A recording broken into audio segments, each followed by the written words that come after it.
There we are.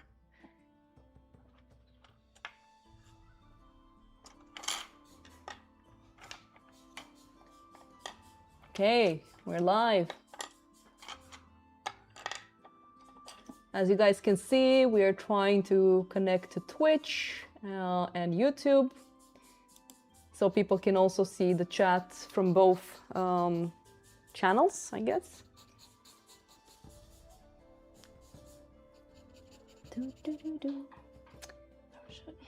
I'm trying to understand how this works. So far so good. Nice. So we're gonna work together with your favorite Josie. Yay! Here she is working on her master copy. Hello. So we're gonna critique each other. We have another person in the room, Ioana, hidden in the back. Hello.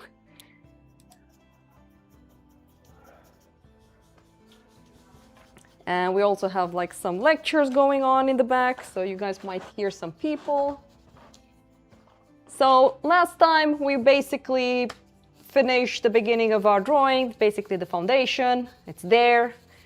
And today we're just gonna dive in and do the big look, which I think, in my opinion, can be a very hard thing for students to understand. So we do have an exercise that we do here called the big look exercise.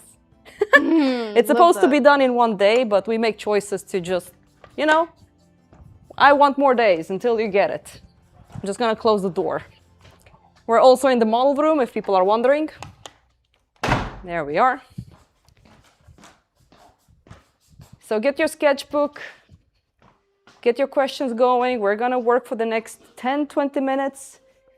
Theo's scratching charcoal. No, who's scratching? I'm not yet. I think it's from you. It's probably me or you. Yeah, that. It carries over. I should have named this stream, what do you call it? ASMR? ASMR. Yeah. Charcoal ASMR. I know how to get more people to look at us. ASMR There you charcoal go. drawing. Like, I'm not gonna say anything. I'm just gonna put the microphone close to my charcoal and just draw. And then a few sighs in between. Okie dokie. Well, let's begin. Let's see.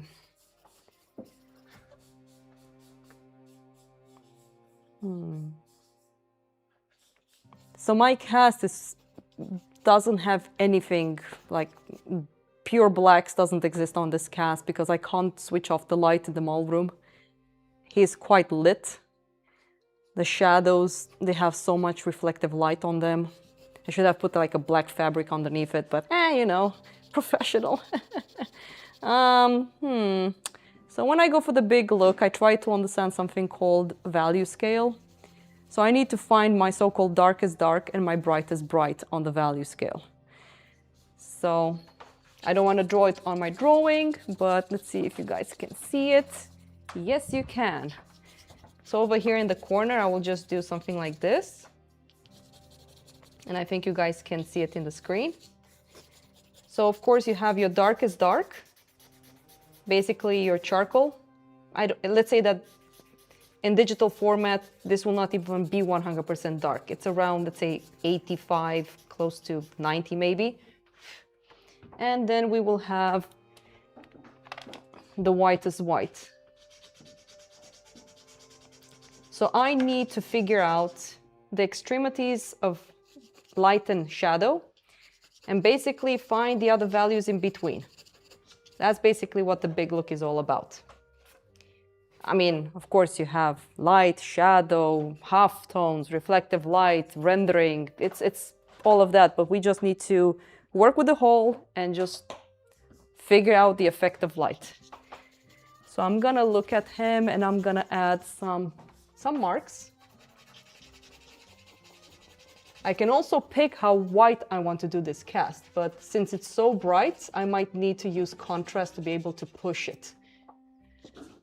So I have that one. The background here is brighter than the cast, and the darkest darks I have are around here and within the cast as well.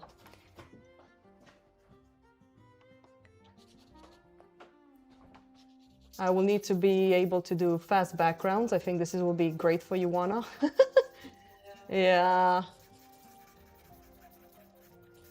I was telling my students that backgrounds take such a long time to do. It's unbelievable. So let's just go for it. Let's YOLO it a bit. Well, I got my, there you go. Chalk around there, chalk around here.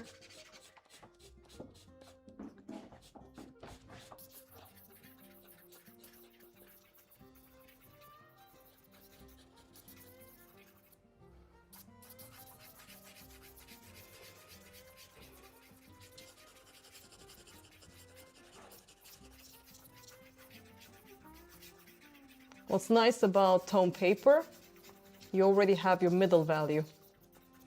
Well, depends on what I'm doing with the extremes. That value will represent something. We will also try to squint. I'm not sure how to explain squinting. Josie, how would you explain squinting? Because you're much better at it than... Oh gosh. Joanna, how would you explain squinting? You're next in line. I would say, for example, when you look at something that's very far, a lot of people tend to squint. That's when you do it. Sometimes it's basically like closing your eyes, but not fully, I guess. Okay, so I think what it is that what you're doing is you are shielding your eyes from a lot of the glare that happens around you, right? So you have your eyelashes to sort of defend you from the very bright light that comes from above. So when you squint, you're closing your eyes and you're engaging all those muscles and like squeezing it all together. So you're making a smaller hole, so to say, to look out from. And in doing that, you receive less light, and when you receive less light, then the spectrum of values that you perceive is also smaller. So you group the values together better. It's basically, I don't know if people can see me, it's basically you're doing this.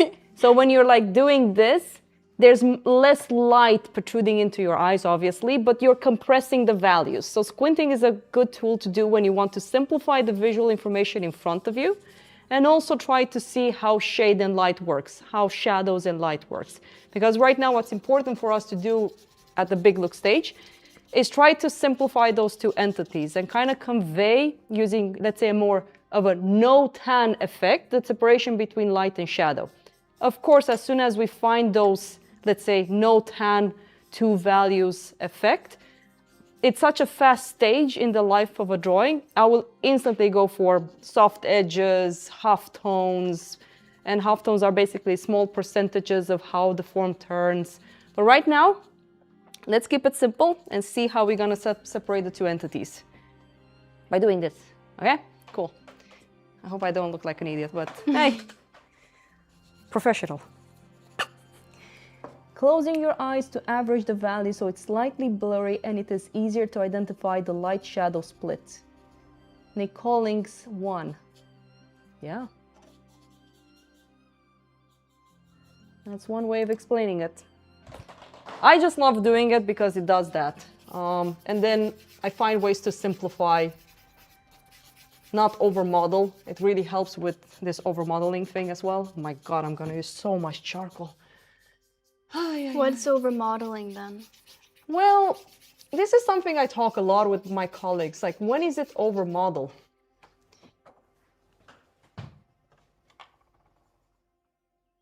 It's when you're looking with open eyes at everything. You're looking in the light with open eyes and you're just drawing everything you see with open eyes. Yeah, I feel like it's more about overemphasizing some details that are not relevant, right? I mean, those... Getting, like, higher contrast overall. I mean, the way I'm seeing it, you have the value scale, and once you're playing with... Let's say that you're starting from simple, from big to small. Even with values, you start from big to small. So you're trying to find the average values within certain areas of your subject, either it be shadow or light. And let's say that you found your average within the light area. If you're gonna do what basically you said you wanna, yes, that's over-modeling. But by having the value scale and understanding the averages between the darkest dark and the lightest light, Then when you do the details, those details need to basically be balanced within the average values that you selected for a certain area. Am I making this too complicated? I think I know what you mean. Is that it has to be the same level of, it has to be the same range of values across the whole. You have to interpret the values you see in life the same way all across the whole drawing. You know how we're gonna do this? How? We're gonna demo it. Yeah! Because words are like, bleh. All right, let's just do it. I'm gonna try to do the big look as fast as I can, so we can get into some rendering as well. This is gonna be hard. I'm already feeling it, I can tell you that. So the thing with charcoal, don't be afraid to just put it down because we're gonna press it. So I'm using yellow nitram right now, if people are wondering. Just putting down those values. And then I'm gonna use my hands, because that's what I usually tend to use, to flatten it. Let's back up a little bit. I'm gonna lose the drawing. There's a very nice quote that I'm gonna share with you guys from Benson. I don't know his full name. It's a very nice quote. Let's see if I find it. You all, God, I have so many pictures. Where is it? Teaching, there you are.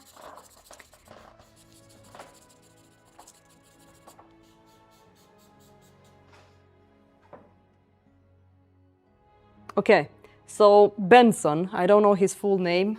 He was one of the Boston artists, as I recall. So this is what I like about it. You must be entirely absorbed by the light and shade. You must turn right away from what has been most important up to now, drawing, and put down merely what the eye can see. Look for the places where the outline is lost and paint those most carefully, because that is very difficult to do. Don't yield to the temptation to draw a line around things. And this is when I think you guys heard me saying painting and drawing by numbers. That's one thing I think squinting does. It forces you to see the effect of light rather than seeing the outline of your subject within the shadow or within the light.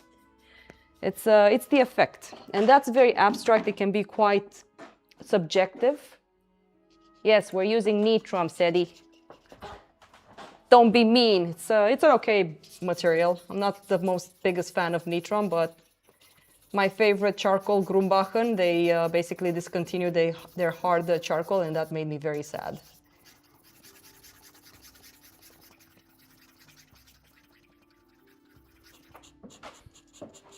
Like, for example, when I squint down, so many of the values around here in the back, they just blend. The value of the background is brighter than the value inside the cast. We have a lot of stuff to do.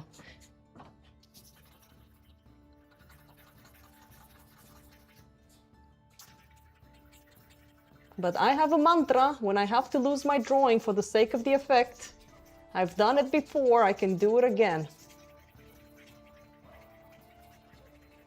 What if you haven't done it before? What? What if you haven't done it before? Well, then I'm in big trouble. Well, I haven't. Like, I don't know. I'm in big trouble. It's hard. It's very scary to lose the drawing. Charlie, come. You locked Charlie out of the model room. Aww. Charlie is the dog, if people are wondering.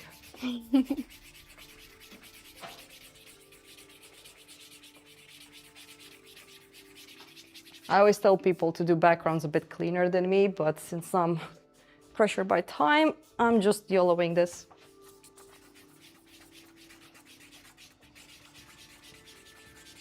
Hey, Charlie.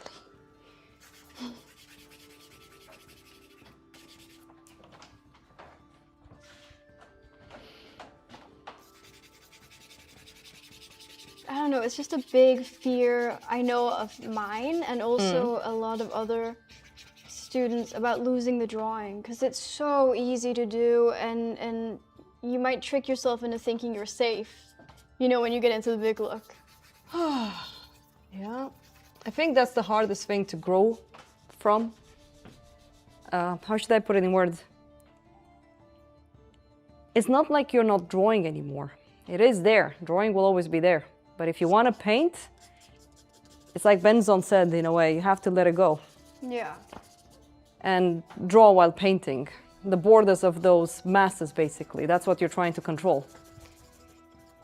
It's not easy, but that's one reason it's so important to practice this. Like, even if you come to school, if you don't practice outside of school, smartly, I'm not saying do a lot of drawings, but try to pick a drawing, work on that one, finish it. Pick another one, finish it, and apply the concepts.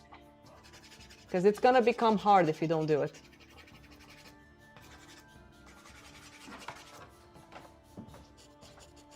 Okay, let's add some chalk. We're working with the big averages right now, if you guys are wondering what we're doing. There's gonna be some details. Hopefully we have time. Maybe I will have to do another live stream, God knows.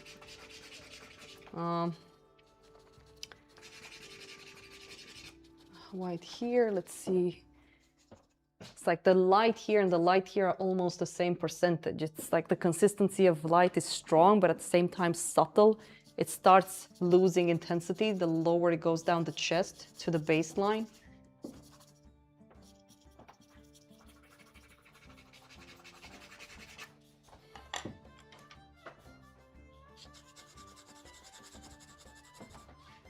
Josie? Yeah. Maybe you can check from time to time the chat. Yes, will do. Yes, Thank sir. you. Let's see. Gonna take a while until people comes by, I guess. Still the Nitram hate, which I do have to agree with. Nitram, if you're out there listening, can you please fix your charcoal? Yeah, make it more consistent, god damn it. You guys are so inconsistent with your charcoal. That's what I like about Grumbachen. You had hard ones, you had soft ones, but they were consistent. You could actually do something with them.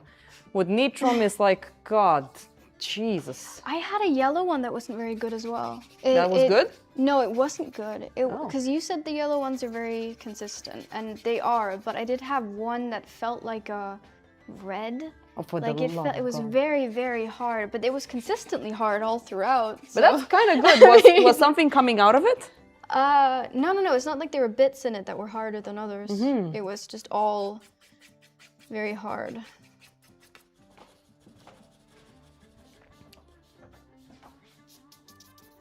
And I am willing to forgive Nitram if they are willing to send me a year's supply. Yeah, well, maybe that's the only way, so you can actually have from each pack one that actually works. Ooh. That's what the kids call a burn, too. We're gonna be banned from Nitram forever. They're watching this right now and they're thinking, oh, no. Nah. I'm never selling anymore to this stupid school. I'm okay with Nitram, but they need to make a little bit more consistent charcoal. Yeah. You had the, was it Winsor Newton charcoal? Yes. That was good. Yeah, but they only sell the one that I like only in USA. Yeah. So Yuan and I, we're gonna try to contact them to see if they can send them here. We're gonna pay a lot of money just to get it here, but we're willing to sacrifice our pockets for the greater good. I would be very happy. But it's also important not to blame the materials. That's my line? Oh, No. Actually, Theo, you know, you're not supposed to blame the materials. Remember your angles, horizontals and verticals, Fine, the ones in fine. between. I'm still your teacher. Respect me. I do. I'm joking. Actually, are you on duty right now? 'Cause- Nope. Oh, But, well, I am in kind of on that duty. case. I am on duty. I still am on duty. Let's keep it professional. We don't want to scare people away from the school. So this is the stage that you guys are terrified of. This is the one, usually. That's the one, yep. Yeah. When everything looks like a pile of bad. Mm-hmm. I Keep don't it want to say professional. S. Keep it professional, too. Yeah, I'm trying. No, but it's true. Like, that's very scary. Yeah, I know. Let's see, someone is writing. Something cool. With the model so close to your drawing board, your perspective relative to the model when you are at your easel is different from when you step back to compare your drawing to the model, right? I mean, I do like to see my model from afar. So here at school, we really tell people to do back up, Yeah. to look at it always while backed up. But now I'm at the stage where I'm like kind of fast going with this. Of course, if this was my project and I would do whatever I want, I don't know.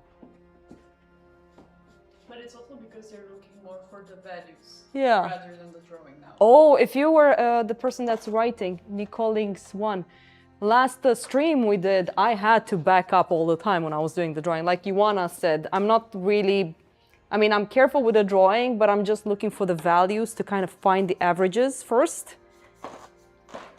Okay, so now this is the other stage that's very stressful, like flattening everything up. So I tend to use my hand. Some people use sponges, brushes, or whatever, and I get it dirty on my sharpening tool. And then I just flatten it like this.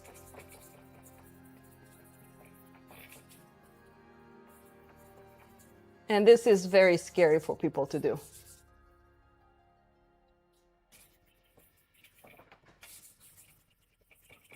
Because this is the first layer as well, and you want to stomp it down.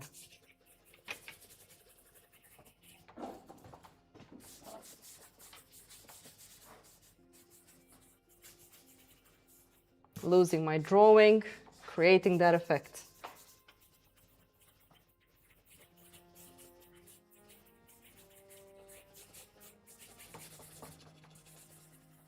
The drawing is still there. This is something that we need to understand.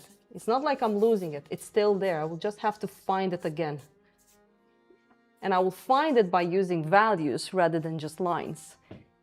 So this is, this is the fluffy stage. All of this, I will need to find all of this. So now we put down, of course, I will need to clean up the background and everything, but we're still looking, working with the effect of light.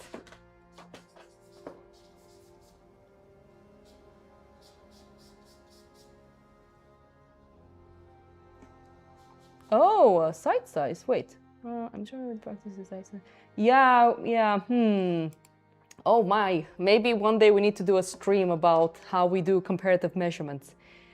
Well, Josie, you guys are year one. How would you explain comparative measurements? Comparative measurements. So, because if I go to you right now, you are doing. I'm doing comparative measurements, yeah, because this is not sight sizing. I made it like slightly too big, but so I've done sight sizing once for a landscape at a workshop, so I don't really know that, but I know comparative measurement is everything sort of has to fit within the same ratio, but it doesn't need to be the same size as what you are perceiving the subject, right? So with this one here, am I on? Oh, I am on. You are on. If I am on. If I like take this measurement here and I put it over here, it's not right. But if I was doing sight sizing and I had the model like over there, I would perceive the model as this and I would translate it over. But what we do is that things have to sort of compare within the same ratio. This is my top right here, and this is my bottom right here, and then I have a halfway point somewhere, and everything that happens in here and also in the horizontals has to sort of be the same, like ratio is the best way I can say it, because everything has to relate to the same sort of, oh, this gets mathematical. But it has well, it is mathematical. It is mathematical, isn't it? If Ioana will permit me to put the camera on her drawing, because it's Oh, that's more... better, that's better, yeah. Eh. I'll get out the way. Ah! Don't. Ha! Oh no, we don't want this one to get out of the plug. Moments later. Come on. There I you wish go. I could turn the camera on you right now. Oh, gods, no. So, there you are. So if you want to practice comparative measurements, have your, let's say you're doing a master copy. So put your drawing further away, so it's much smaller. And then, of course, top, bottom, you're finding your middle. It's like Josie said, you find like halfway here, and then halfway here. It's all about enlargement, basically. So depending on your big shape, that's one reason you always go from big to small. As soon as you have an idea of your big shape, everything is, how do you say it in English, is compared within the big shape. So for example, the big shape is the vertical line. The horizontal line, so you have the top, bottom. Then you take, let's say you want to check this part here. You take that part, and in life, you do the same, and you go like 1, 2, and then you check it on this one. So it is quite mathematical. It's the format that's different, right? I guess, yeah. Yeah. Yes, you're welcome. And one thing that happens to us once in a while is that we accidentally sight size, don't we? It's very easy. Yeah, when you're, especially with the cast, because they're quite close to But you're not us. sight sizing it, you're same sizing it. Okay, no. That's on purpose. We're same sizing it on purpose. We sometimes accidentally sight sizing it because we draw it the same size that we see it. Yeah, it's nothing wrong with doing same size, for example, but... We do that a lot. We have to do that. Same sizing? Yeah. Yeah. If we don't do same sizing, they come after us. Wait, what are we talking about? Same sizing is when it's the same size on the... Am I wrong? No, you're doing it life size. So for example, your cast is behind your paper. Oh. So we have a thing explain. here, like in term 1, we try people to really use comparative measurements. So they have their board, let's say here, and then they have their cast, which is behind the board. So because it's behind the board, when you back up, you see the cast smaller, so you end up drawing your cast smaller. So we tell students to go, close to their cast to get an approximation of its life size, like how big is it as a whole, as the raw material.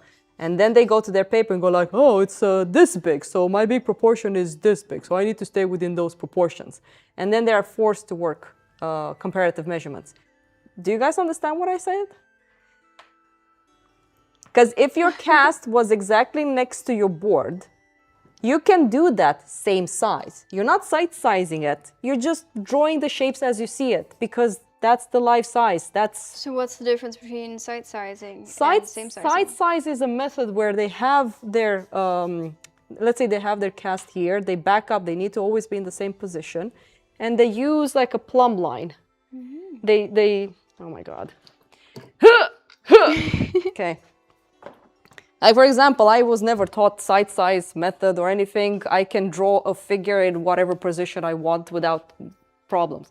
So let's say that your cast would be here, right? And then your paper is here. You have to back up and do something like this with your plumb line. So you look at the top, then you make a mark, then you back up, and from where you're backing up, you have to do the thing with the plumb line. Then you back up and you do this, you see the bottom and you see where the plumb line ends up, and you make, not here, you will see that some people make marks around here when they sight size. Again, I have no idea how they really do it, but this is what I know. So they basically translating the points one-on-one. But it needs to be placed exactly on the vertical line. You can't have your subject here and then your sight, like if, let's say it's over here, you can do the same size. You're not doing sight size. You still need to use your eyes to be able to build the subject. But again, it's very similar to the barks. You can almost say that the barks is a sight size way of working, but we're not doing it sight size. We don't permit you guys to do this. Like, let's say you have the nose here and you're checking it like, okay, my point is correct in relationship to that point. We don't do that. No. We force you guys to use your eyes, to see abstraction, to see forms and blah, blah, blah. So no, if I want, I can draw in this position that figure without a problem, because I've trained myself to understand how to just use my eyes and draw. I don't need any tools. I think you guys notice I barely use any tools. I just YOLO it. And that's the thing, like this way of learning, it's good for illustration, for concept art, for drawing from imagination. It's more, I guess, logical for me. Yeah. It's more intuitive. Very intuitive, and it's more fun. Like if I would have had someone that taught me sight size, I think I would have gotten bored. Because I'm not one of those people. I'm very chaotic. It would not work. There's something a bit stale about it. I don't know.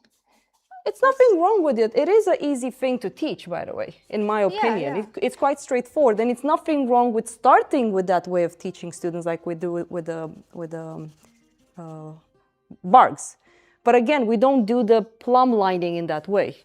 We force you guys to have top and bottom, and those points, sure, we can plumb them with a plumb line, but after that, you only use your line, you sketch it, you find the big shape, you go from the big shape to the small shape, you have to use your eyes to see the distances, to put them in the right place, blah, blah, blah.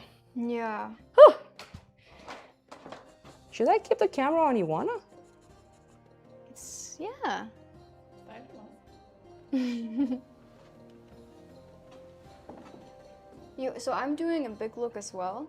So I think that having like the more blocking in thing is fine. Yeah, I mean, we have until 9 o'clock, by the way, guys. We have enough time. Lots of things can happen. I'm looking at what this person is writing. When I saw this drawing on Instagram, I thought it was done, and I said, well done. But I realized it was far from done. People who don't draw are impressed if something looks like the model. Oh my God. I think we need to sit down and have a live stream where we talk about the philosophy of this is hard, but fun at the same time. Yeah. Like, that's a mindset that you have to learn. Like, when you're a student, it's not easy. You have to be so conscious of everything you do. You kind of want to have that auto mode, which I kind of have right now. For me, it's like everything is on auto mode, but it looks like it's so easy for me. But I've trained myself to understand certain concepts, drawing, values, all of that, that it makes it feel like it's very natural for me. But it wasn't. When I was a student, my God, my stuff were bad. Like, I had to work really hard to be able to do anything right. But it's nice working hard, and it's nice feeling that you're getting a little bit better once in a while too. I will correct myself. Working smart. That's one reason it's good, because I was telling you guys how we're separating concept for you guys to become more aware of what you're doing. Yes. But when you let go and you draw, you use all of them in one go. It's just that you've learned how to drive without even looking at in what gear you're putting your car. You know, when you look at those professionals that they feel the car and they just go, that's basically how you want it. Yeah, like it's automatic. I'm gonna go back to the big look. Let's see, scene 2. There you go. So this is the tricky part, getting this one going. Never becomes easy. Sorry. And the reason I'm saying it never becomes easy, because it doesn't. You just know what to do.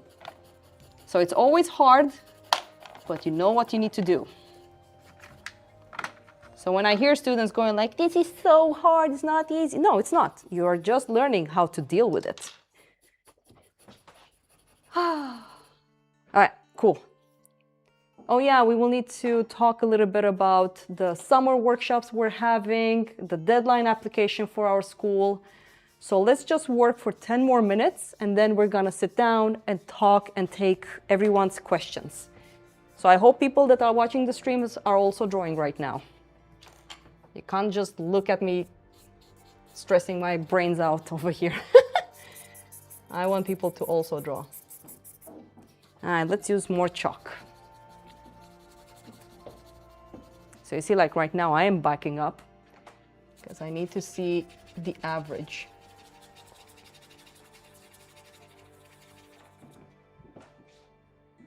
I wonder if I'll have to go darker in the background, but let's see.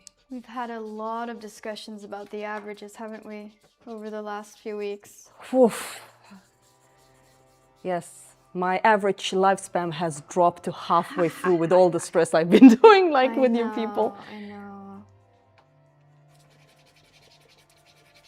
I mean, that average value is a part of the big look, but it's more abstract, because within the average value, there's transitional shifts in the value that alters it. It's just that you need to start somewhere. That's the thing. You have to start somewhere. And here's another thing. You can sit down and talk and babble about it, but in the end, you just have to do it and feel it yourself. I think that's the truth. Everybody wants a formula, but with art, the formula is you actually practicing it. No, but it's interesting what you say about like being very, very conscious and like painfully conscious about all the steps and all the things you have to do. And when you think you're being conscious, then your teacher comes over and it's like, oh, remember the horizontals and verticals and the angles in between. You're like, damn it. But it does feel like it pays off. It's only our second term right now, and I feel like there's some things where I do something and I think, oh, I just did that thing that I just learned like some months ago. Yeah. So, and it does really work to actually do it. And to have There- people persistently telling you how to do it throughout the day. Exactly. I mean, repetition is the mother of learning. Oh yeah? That's pretty much it. We have to repeat the concepts to you guys until it becomes second nature. It can be a bit embarrassing sometimes when... Nah, Yeah, don't be. But it's what we talked about last time. It's about humility and just sort of, yeah, okay, I forgot that I had to creaturize and I do see that dolphin over there. But it does help out. Yeah, it does. I mean, I'm doing it right now. Everything I draw, if I'm conscious of what I'm doing, I'm looking at the drawing, I'm looking at the proportions, then I'm looking at the edges, I'm looking at what value I need to put in there. But it's such a smooth transition in my brain of what I'm supposed to do. Because again, I've been doing this for 15 years. No, wait, has it been 16? Yes. It was like yesterday. No, I'm just joking. But yeah, it's a lot of work. Like, I'm actually a workaholic. If people don't know me, I'm a freaking workaholic. I work like a lunatic. I have no life. This is the only thing I do. It's in my blood. So when people comes to me and go like, I want to draw what you draw. Well, time for you to sacrifice all of your free time, baby, because the beginning is going to be that way. No free time, no booze, no traveling the world like everyone on Instagram posting on how amazing their trip is. You're just gonna be home drawing for the next 5 to 6 years to try to improve your foundation.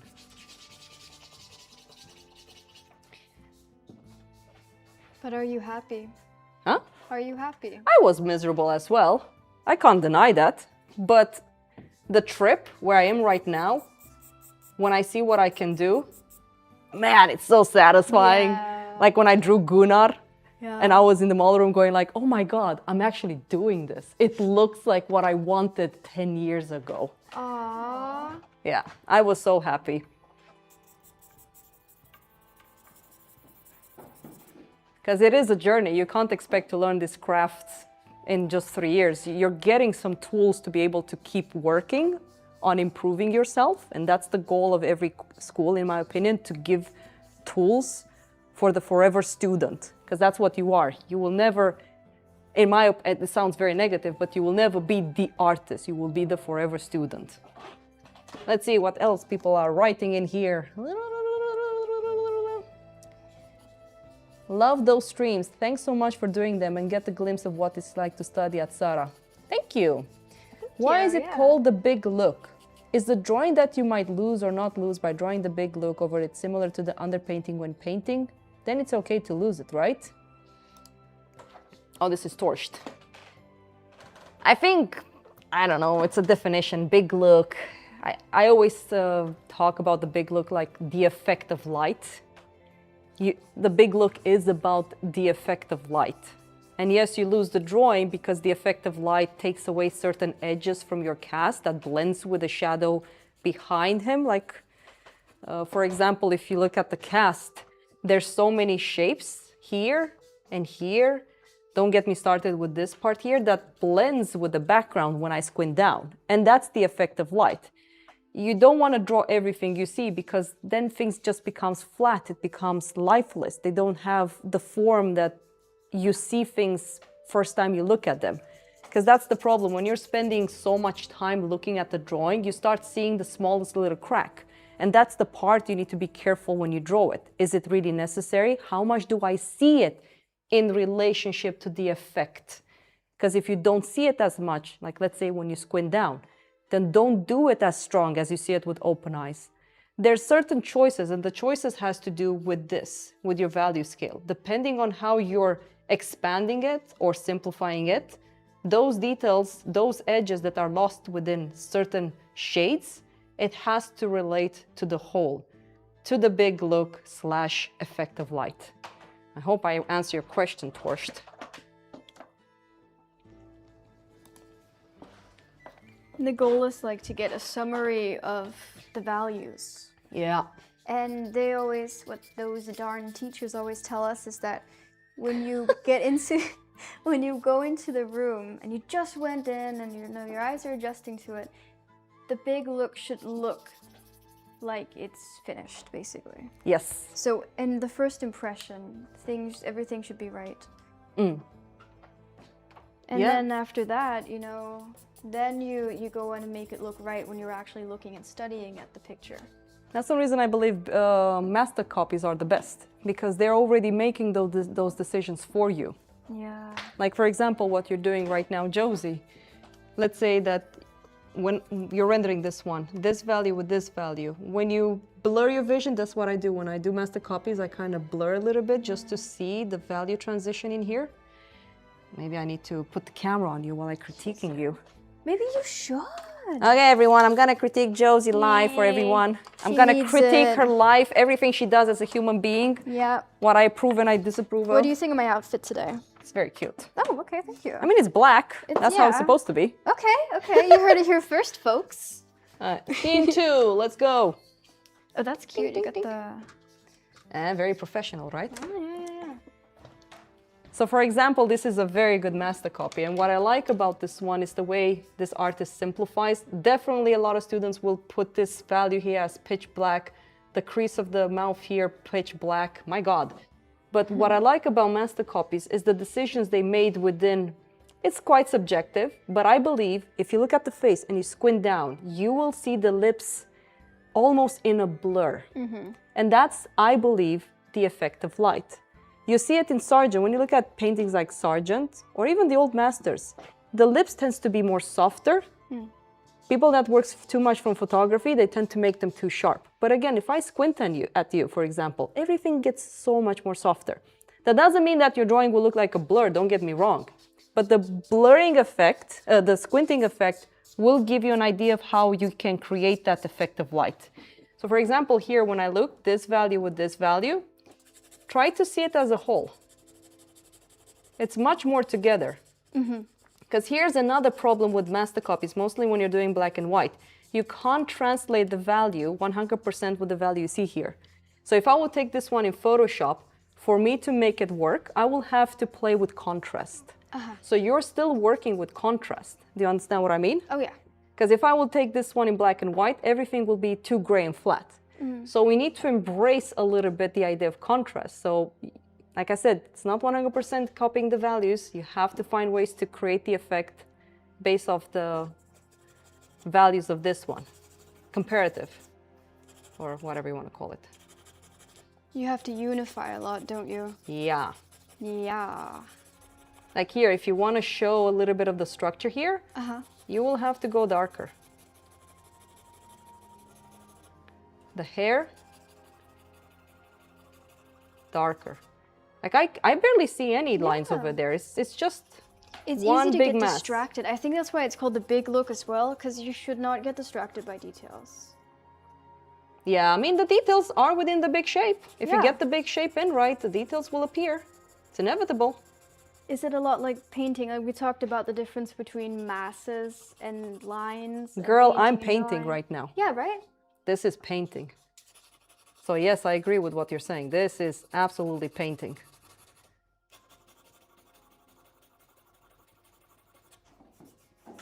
Yeah, I use my finger with pencil as well. Like I said, I barely use any tools.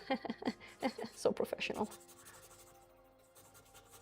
But you do need to, like as a student, you should probably practice with tools, right? To get the strong eyes like you do. I think measuring, I'm just talking about using my finger. Some Oh, people like use that. sponges. Right. I always tell students, I don't care how you finish your drawing. You can finish it with your tongue. As long as you get the end result, I don't care. So just find what works for you, basically. I don't want to distract you from this very, very useful feedback, but I just want to say my dad is in chat. Hello, Dad. Hi, Dad. And also one of my raiding buddies is in chat. I don't know how the hell he got the link, but I'm Oh my into it. God. Is she a noob? Is she good? What are you? I'm DPS? the healer. You're the healer. Oh, the biggest pressure is for the healers. I know, it really is. Noob, heal, CC. Oh my God. Yeah, like, oh, rest please, rest please. Like, Yes. yeah, it's in cooldown. Hello? And you always get criticized by the DPSers. Oh, yeah, yeah, yeah. Usually those are the pricks. The hunters that are ranged and they stand so far away. Yeah, I know. I mean, I used to play World of Warcraft a lot. Now when I have time, I just play Guild Wars, which is very fun, but I Yeah. have barely any time to even read lately. It's been an intense week as well with Kunstlunden and stuff, preparing for that. So when I get home, if I want to play the game, I just craft. I haven't like done anything big lately. Oh God. What do you think of the drawing though? Because I feel like I mean, right now I lost a little bit of the cheek. I think it's okay. She is in here. There's some part like Yeah. right now you're getting a little bit same size with the eye, but the Yeah. nose is bigger than what I see. So you have made some shapes smaller because again, the eye is a trickster. The eye is easier for the eye to just copy the shape as it sees. It's nothing wrong with that. I've worked this way as well. If it becomes easier, why the hell not? but my drawing is like slightly bigger than the. Then you should do what I told Ioana. Get Yeah. another board and put it away. Like right now you having it here. Oh yeah. Yeah, it's very infuriating. So just put it on a is. different board so it will become easier for you to work. Yeah. I'm sure I could still like work it. The problem is just that it's so easy to go into the sort of same size Yeah. rhythm of it. Like for example, we need to give a bit more space here. Let's see. Yeah. And I think the top of the head too, I don't know. Yeah, definitely like the top of the head. If the nose is this big, it needs more space. So all of this, we will need to like give her more space. What do you think about like likenesses in portraits? The hardest thing you can ever do is portraits. My God. Yeah. Like I said, it never gets easy. You just have some tools that helps you through the process. That's what, I mean, again, people think I'm so negative when I say this, but that's the truth.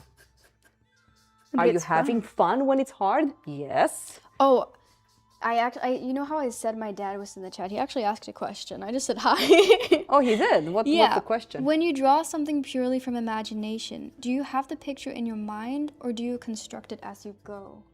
That's a good I question. have it in my mind. Like You when I do? was helping you, Yeah? when you were telling me the story. Again, it's about building a visual library. So I've been on the field for a while and drawing and looking at images and blah, blah, blah. Yeah. So because of that, you saw that I closed my eyes, I was looking around the room, really, I'm not very good at imagination. Exactly. Yeah. But I'm not practicing it enough. But I've drawn enough that I can do it. Yeah. Yeah. I think, so to compare me as someone who has less experience, I think when I try to draw a figure or whatever from imagination, I just sort of construct something and I don't really have a plan. I can tell you what you need to do. This is what Craig Mullins told me. Oh no, what do I need to do? You need to draw. You need to build up the visual library. Okay. Yeah. Like for example, have you ever rendered a bear? Because you like bears. Like really finish rendering it. No, really spending no, times no. with values and everything. That's pretty much, if you want to get into that field of illustration, you have to practice that. Yeah. And it can be quite brutal, but that's what I did. And I work from photography as well because, hey, I can't really go and get a bear and bring it into my house. I think I will be... I have a bear Papa. head. You have a what? I have a bear head. Like the skin of a bear head. Yeah. Huh? A Canadian brown bear, yeah. Okay, well... Not that I've like ever painted it, I should. So, Okay. Nightblood, my good old friend, says the forehead there looked higher on the right because of the lack of space. Question mark. Yeah, question mark. Yeah, I mean, right now, her nose, if you look at the nose, is bigger than this one. So right now, I'm looking at the proportion of the nose, and I'm trying to see it within this. I'm trying to see it within this. The distance here, if you look at this abstract shape here, it's not long enough. If you look at the length of this one in relation to the horizontal line of the nose, it's too short. So there's some things that you need to expand. Oh yeah. So I suggest you go and get another board and just put it away so it will become easier to look at it. Yeah. So it doesn't trick your mind into doing the same shapes because Good. you're not. The nose is bigger than what I see. Yeah. Yeah. Like longer? Like right now, again, this is your proportion right now. The nose has become, it's the small proportion shape in relationship to this one. But right now, certain shapes has become not even small, not even same size, but weirdly enough, smaller than what I see as well. So you're gonna make this and then calculate this, within this, within this, within this. The distance from here to here, the eye, might need to be nudged up and a little bit to the right. The eye? Yeah, like again, if this is your shape, the top over there, you see that one? Just looking at that one, on a horizontal line, where is that point in relationship to that one? Yeah. It needs to go up. Okay. Yeah. Now I see that. Okay, let's put this one on a different board. I will get a different board. Yes. And then you'll guard my microphone while I go get it. Gata, putem vorbi română pentru toți românii. No, they're taking Yes, over. yes. Yeah. Night Blood 1996. I love people's names on YouTube. Black Diluvian. That's my dad. Oh, Yeah, Black Diluvian. What character was this guy? Black Diluvian is from Ultima Online. What a nerd. I know. My dad was a nerd for fishing, so I was a lot outside. I fished as well, but I fished in Torchlight too, and I got like a Danish kroner every fish I caught. So. For the love of God. All right, let's go back to my thing. Yeah, do your thing. While you're going away, all right, so go and get your board. So we have summer workshops. We have figure, we have portrait, we have landscape, we have still life. Portrait, still life, ce mi lipsește? Landscape, portrait, figure, yes. Ha! I can actually send the link. Whoa. I prepared myself for this. Look, like a true professional. There you go. Tuk, tuk, tuk, tuk, tuk, tuk, tuk. All right. So I can tell you, Sweden during summer is like the best place to be. It's kind of hard when you have like a portrait and figure and have to be inside when it's beautiful outside. But the figure workshop, for example, it's with me. And then the other teacher, Jackie Chan, he's gonna have portrait and still life.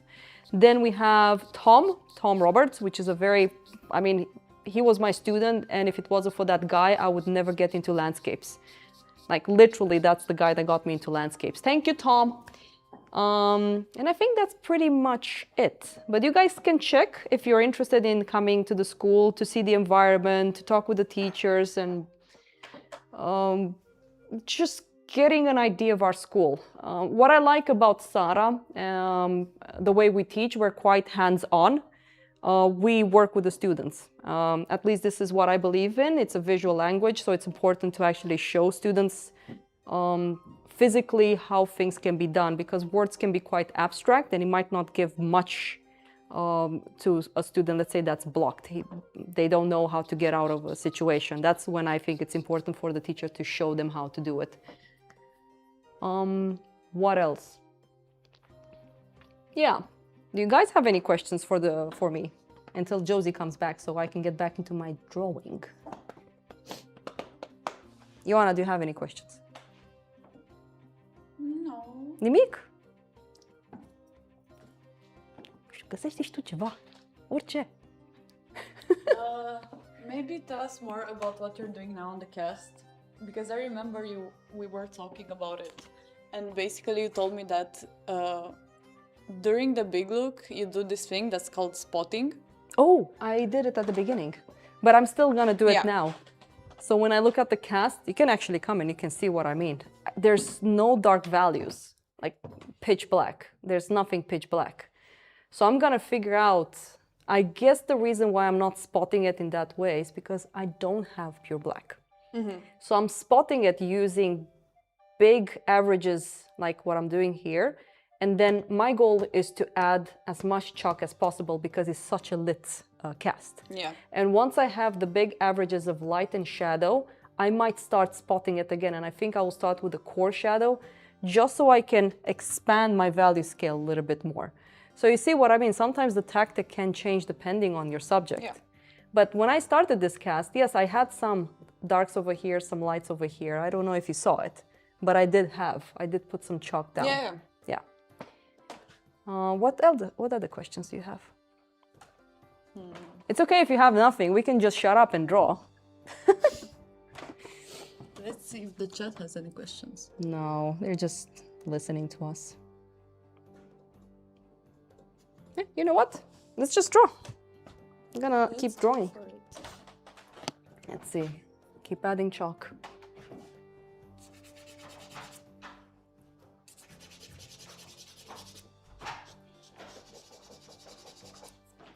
You got your board?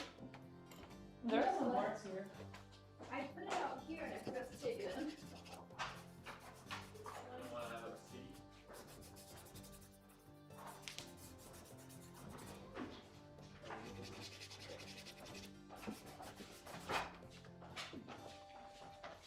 I just heard a rumor that the third Romanian will join us in a second.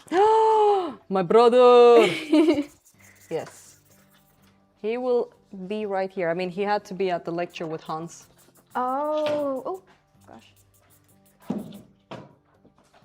Okay. I mean, I'm gonna shut up at the point and just draw. It's good, then we'll try and get him talking. Vasile. Because after the big look, I'm gonna focus on one area and render.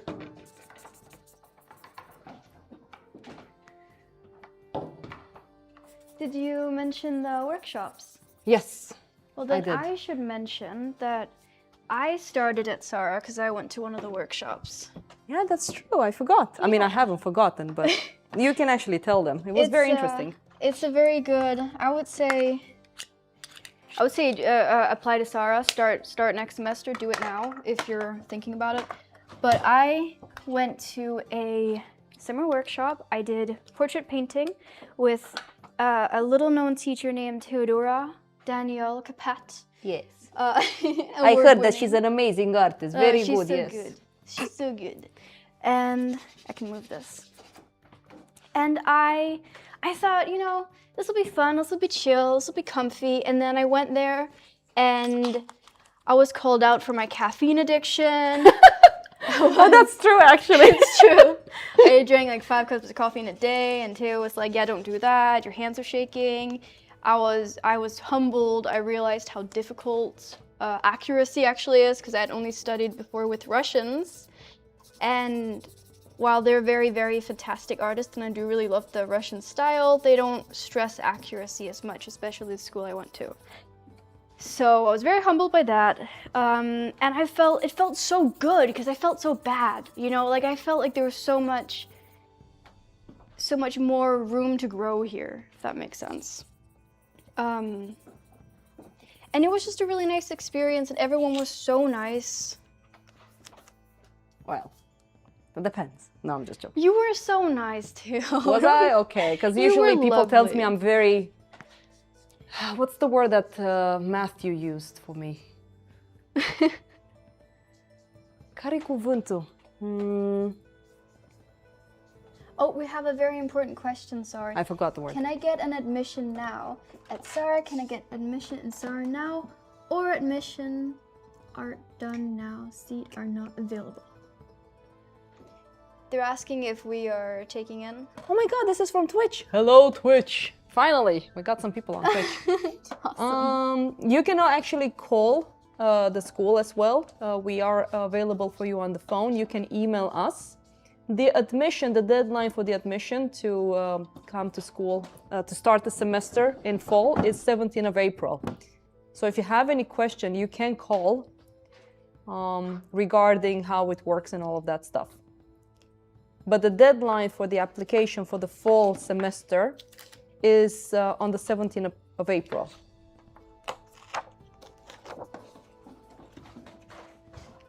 What was we talking about? So your experience, because I know Sedi also came as well. And, Yeah. And the nicest thing that Sedi told me is that we were more like hands-on, like actually working with the students, which is, the way I understood it for her was a bit... Sedi, if you're online, can you explain a little bit in the chat your experience, if you can do that? Hopefully she's online. I don't want to say too much because then she goes back. She goes like, I didn't say that. So I'm Yeah, just how going to let her dare do you. it. Yeah. While she's busy writing, I mean, it was a pretty small course, right? How many people were we? You get a lot of attention from the teacher, which I think is so useful. I got, On the summer workshop. how Portrait. many people? There were like There was 4 no, per there was more than portrait? 4. Oh, for a portrait, yeah. It's still a small enough group. I mean, we started term 1, we were 9 people, I think. Oh, like that you mean? Yeah, but I'm just saying, like, it's a small group. It's not this big workshop where you have to fight over the teacher or anything. No. You get a lot of attention. And also the people sort of, or the teachers meet you at the level that you're at, and then they show you how to raise your level as well, if that makes sense. Yeah, Like, we try to be quite adaptable to the student. yeah, and you really were. And I remember, I think it was you talking to Eric, the American guy, about like how to get better and what he had to work on, and you recommended the bargs and all these sort of little things. And it's more than just. It's more than just the workshop itself. It's also how can you improve moving forward, you know? Like the teachers are very, very concerned with the progression and experience of the students. It's we're very, let's say that not just our school, but usually this type of academies, we have a different way of teaching the craft. It's not like you're in a room with, I don't know, 36 students and then you have a teacher that talks. It's a different type of environment. Okay, Sadie has said something here. I'll read it in her voice. Oh no, how do I spell Sadie? it? Yeah. Oh. I can't do her voice. Well, the hands-on thing was new to me. I went to different schools and teachers barely touched my work. Only comments, and I worked on them. First time Theo took my charcoal in the summer workshop, and I started working my drawing. I was like, what? I felt even offended. Sorry, I'm reading really bad. I can already hear her. Okay, let's see, because I've been talking a bit with Sadie. Let's see if I can do it. Well, the hands-on thing was new to me. I went to different schools and teachers barely touched my work, only comments, and I worked on them. First time Theo took my charcoal in the summer workshop and started working on my drawing, I was like, what? I felt even offended. But then later I realized how helpful it is. Yeah. I could finally figure out what I was doing wrong. So it's like I told you, Sadie, it is a visual language. Me babbling words on how to do it, in my opinion, can be beneficial if someone already went through a certain process. Let's just say it like that. But when you have someone with zero skills that has never touched a pencil before, you need to show them how you hold the pencil, guide them through how it is to draw a line. And then, yeah, I prefer, if I could teach, I would just draw all the time with the students. That's what I will do. It's a bit easier for me. I have a few comments on that because, like, I'm also a person that gets, oh, how dare you? You're ruining my drawing. Now I could have figured that out. Just give me more time, you know? And I've had other teachers in the past do it as well. And I do think that sort of resistance is natural, but it's also not super productive. What I usually do, and I've made a habit of it, is every time my teacher touches my drawing, I go over what they did, make it mine. You know, But that's with the okay. right darkness. Yeah. That's very exactly. okay. But also we have like, there's some sort of neurological thing, and maybe someone in the chat can tell me if I'm right or wrong, but where you sort of mirror the people you see. So when you see other people doing something, because we're like little monkeys and we have to learn how to do things, we have some sort of function within the brains of like mirror neurons or something really hardcore like you're that. mimicking. It's mimicking, yeah. I mean, when you learn how to swim, you Yeah. can't really touch people in that way. You have to kind of show them how to move. Exactly. So I think it's actually extremely beneficial, and seeing how dark they go, and it's a visual medium, and when you're talking about art, you're talking about art in a different medium than art is. Or I say art like in general, but like drawing, for instance. Sadie says, nice job imitating her. I tried, Sadie, I tried. I feel like it was a 6 out of 10 too. It wasn't really her, but I tried. So finally we have the other Romanian in the room, Vasile And the Marian. other Romanian left. Yeah.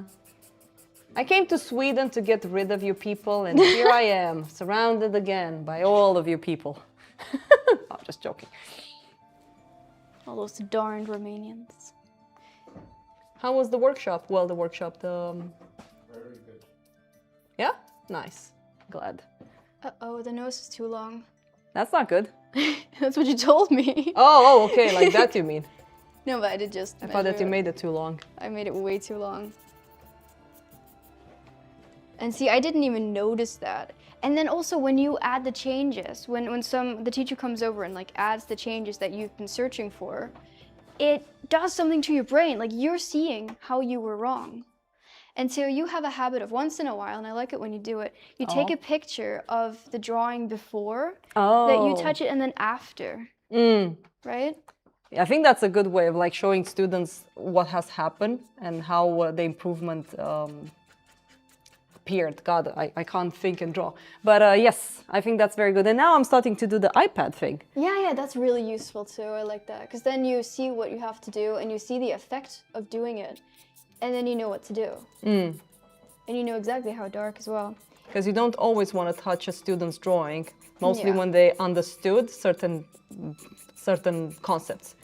So sometimes they have to also struggle through it. Of course, you as a teacher need to know when that happens. Could you please repeat the thing about admissions?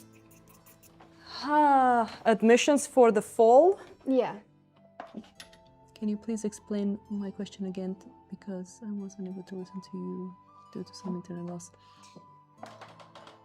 So the deadline for the application of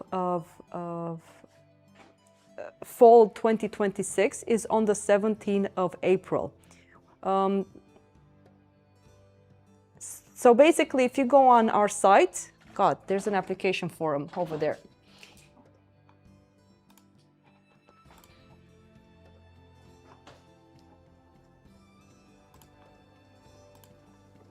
I will send you a link. Here you go. So through this link, you can see a bit more of what you need to do to apply. We're very, let's say, you don't need to be like the grand master of everything, if you understand what I mean. You can come to us with zero skills. Like I said, I have had experience with people that has never drawn before. So we always find ways to teach people that are curious about this craft. So go onto that link and just read it. And if you have questions, you can call tomorrow. We have someone that does take phone calls. Because there's so much to talk about that it becomes a little bit easier for you to just do it like that. But again, the deadline is 17th of April, and it's for the fall semester 2026. So after summer, basically.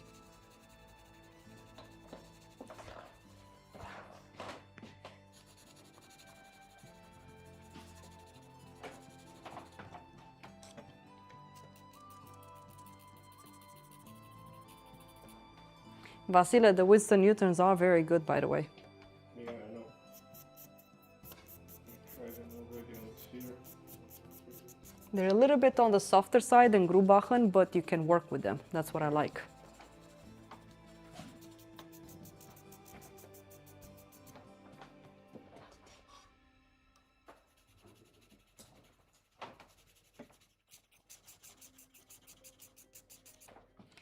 So I'm very tempted to get into details, but I still have to work with a sense of light. There's still so much that I need to do.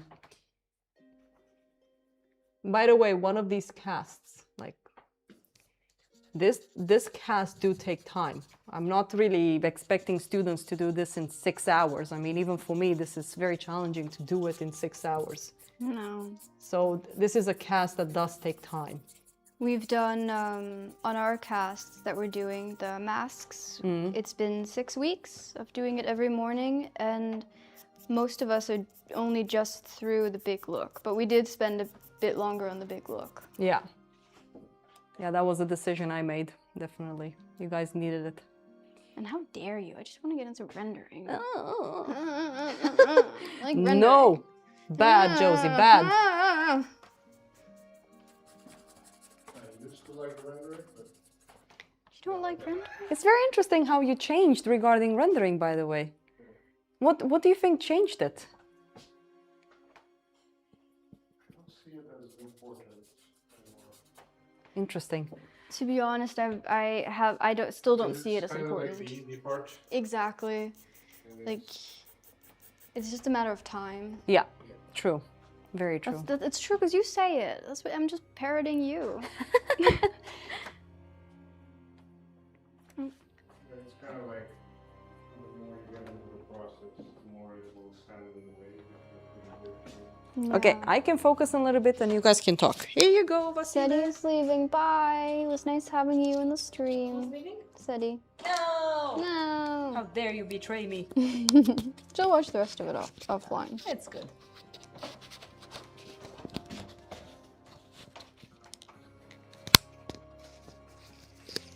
I mean, in my case, when it comes to the process, I enjoy it because right now I think I know how to simplify it. Because before I was not sure what I should render, what I should simplify. It's so satisfying when you do like a nice simplification of something. Yeah, I think that's the hardest. How to simplify. It is. Yeah. It's brutal.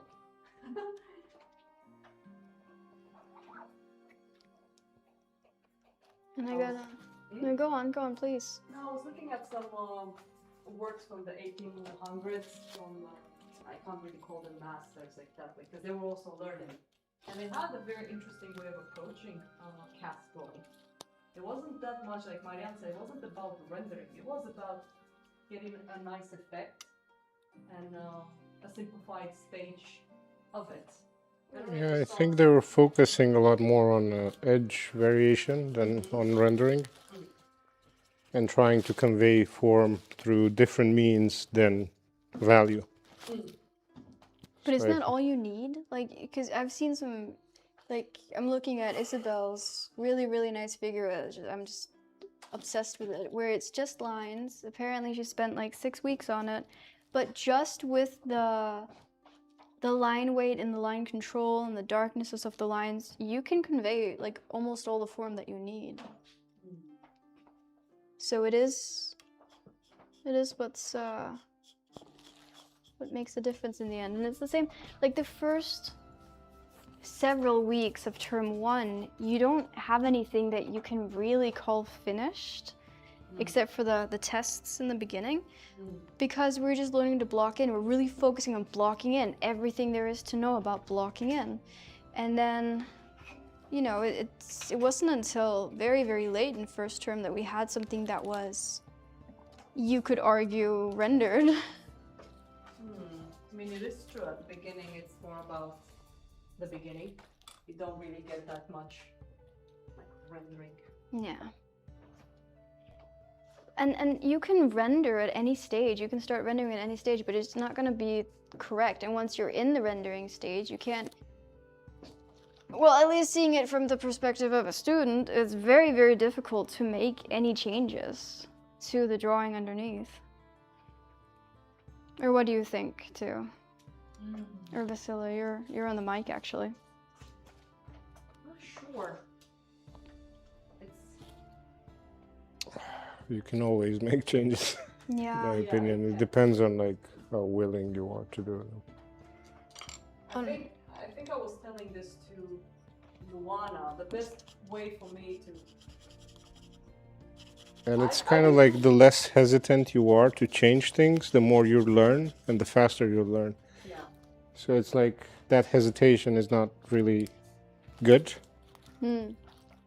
if you want to learn faster, because it kind of like it prevents you from making the necessary mistakes to learn. Yeah. So it's like without mistakes you can't really learn this properly. So it's very important to make the right mistakes. Yeah.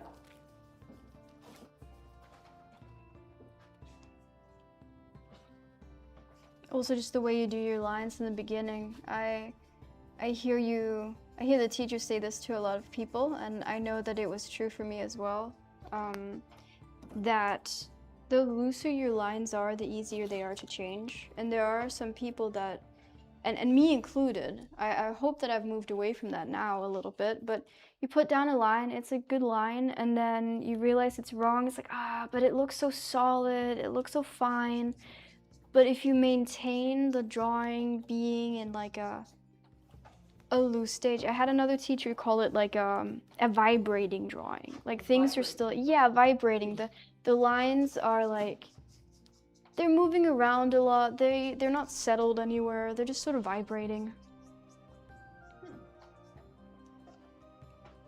I mean, in my case, I notice when I when I draw, I always make mistakes. By the way, it's not No like way. But What? Of course, it has become a bit more subtle because I've developed a good sense of shape/structure to the way I start things. Mm-hmm. Like the point is not to not make mistakes. The Yeah. point is to make them faster. Yes. Exactly. That's exactly what I meant. I just make them faster. Yeah. Beat that. No, but that's what I would always tell my students. Like, you don't have to avoid mistakes. You just have to learn how to make them faster. So it's not necessarily a bad thing No. to make mistakes. That's a very cool one. I never thought about it like that. I can tell also with my imaginative drawing, I'm happier to sort of change things around. Like having that sort of loose, vibrating energy to it in the beginning. Even if there's not really anything I'm copying. Yeah.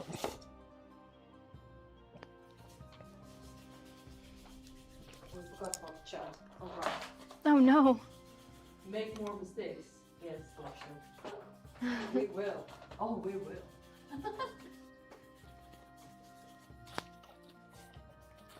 And then there's the people that are afraid of making mistakes. Me. I don't think you're that afraid. I think you got them better. You think I make a lot of mistakes? Yeah, but you've gotten better at just accepting them and you're learning through them. Yeah, it's true.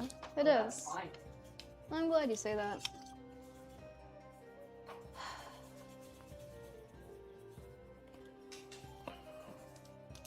Oh yeah, I really like the drum. Not the drum. Winston Newton. Ew. Winston Newton. They're fine. The drum is not super bad. It's just like. No, but my drawing here, I have so many mistakes, and I was just rushing through it because this is like homework I haven't finished yet. And now I'm paying for it because I'm in the big look, but now I'm fixing the drawing. And it's like big things that I'm fixing too. You're talking about your little master copy? Yeah. I've done so many master copies. My God. You don't have to flex. You know how many master copies Oh my god. You wouldn't know how many. You wouldn't even get close. You wouldn't know even if I tell you. Oh my god. Oh. But they're so good. I really appreciate them. It's just hard to finish stuff. Okay, I have a question for you guys, you big guys there. When are you done with a painting or a drawing? Oh, Yeah. oh God. What does that even mean? Yeah, I don't know what it means. What does it mean? When are you done with the big look?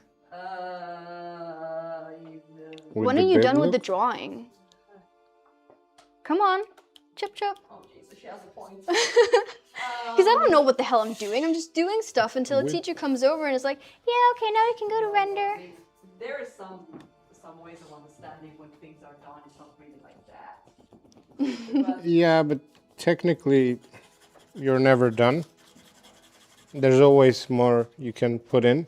Yeah. So it's a matter of choice, but at the same time, you shouldn't really put too much in. So in regards to drawing, as soon as you have most of the crucial information that conveys the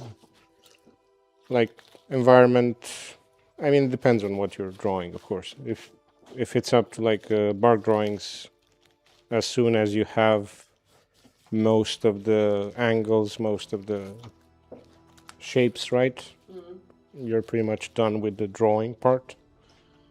But it's kind of like you're not completely done because you're going to tweak it till the end. Yeah. So it's not like you do a paint by numbers, you just create outlines and then you render it. You have to think in terms of like you create those outlines and then you fill them in and then you start tweaking them. And then as you add more information, those tweaks change. So you'll have to tweak them again. So it's more like a refining process. It's not necessarily like a point A to point B process. Yeah. It would be simpler if it was. Yeah, it is simple, but it's not that short.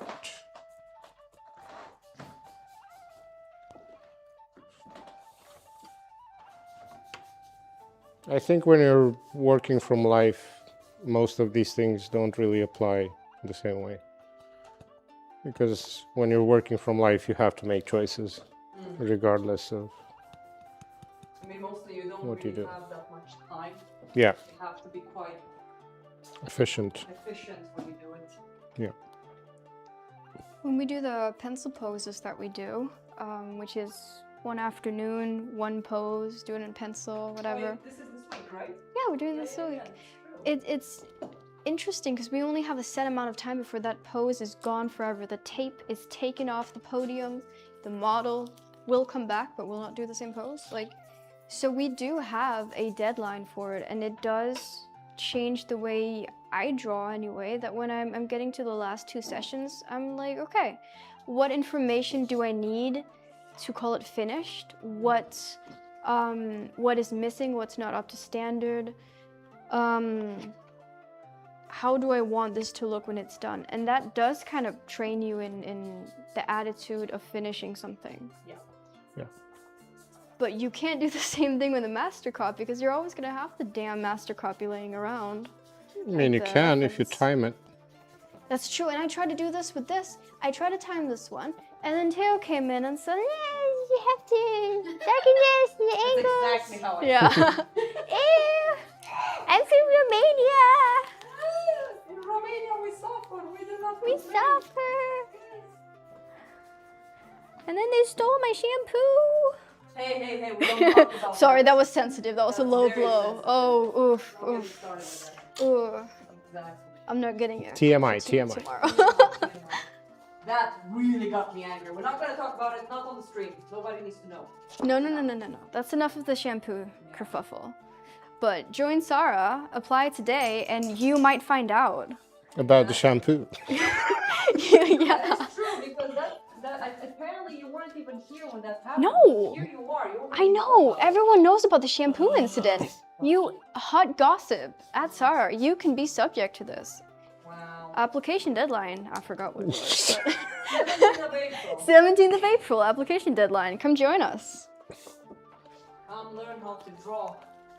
And find out more about the shampoo. Find out more. That's really becoming a big thing. I can't believe people still talk about that. It's funny. I think we have a few gossipers around who just who like those sort of little things. Never get rid of those people, I can tell you. No, I know. What can you do?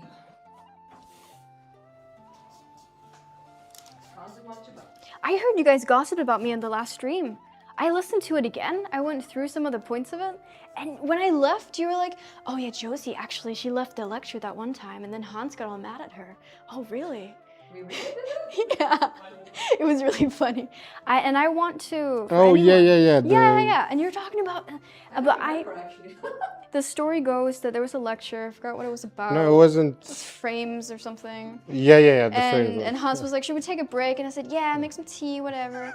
And then I decided, you know what? This is about framing. This is very important. And Hans is an excellent lecturer. No, yeah, you guys talked about it. Was it on the You were stream? drawing. You were talking about that incident. And I just need to say, in my defense, that I gave him homemade beef jerky afterwards and he forgave me. We're friends again. There you go. I actually don't remember if I talked about it on the street. Yeah, I don't remember either. It was when I left to go get something. Oh, okay. Oh, yeah. And I said, what if she leaves and never comes? Yeah, exactly. It was you. Yeah, it You was were me. just a bystander too. Don't worry about it. Yeah. It wasn't gossip. I'm not a part of the gossip anymore. I don't want to be a part. So cute. But the shampoo part is gonna be legend. I just thought it was Yep. funny. It was funny. Imagine if I Yeah. hadn't come back. I would have done the same thing. Oh god.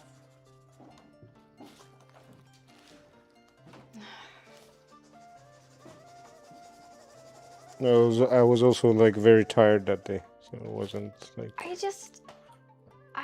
I went to go work on my cast. It's not like I went home or went partying or something. I'm looking at the stream right now. Yeah. And he's like, well. It was an excellent lecture, I should say. We are so fortunate that the co-founder of SARA visits us once in a while to tell us important stuff about frames and painting supports and Yes.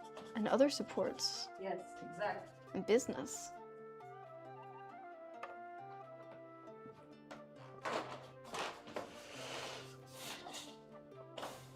This never gets boring. This big look thing. Like the temptation is to slow down and work on the features, but oh my god, it's already 8. Well, 7:30. Why? People are like, oh my god, the stream is going forever, but they don't understand. I need more time. Why are you not smudging the stuff on the shoulder? With chalk on the shoulder. Because I'm still trying to figure out the hole. For some reason, it's not really necessary. I just want it there for now. Because I'm still working with a sense of light. It's not done. I mean, I'm fixing a little bit the features, but I need to abandon it and just focus on what's important, and it's that sense of light. Mm-hmm.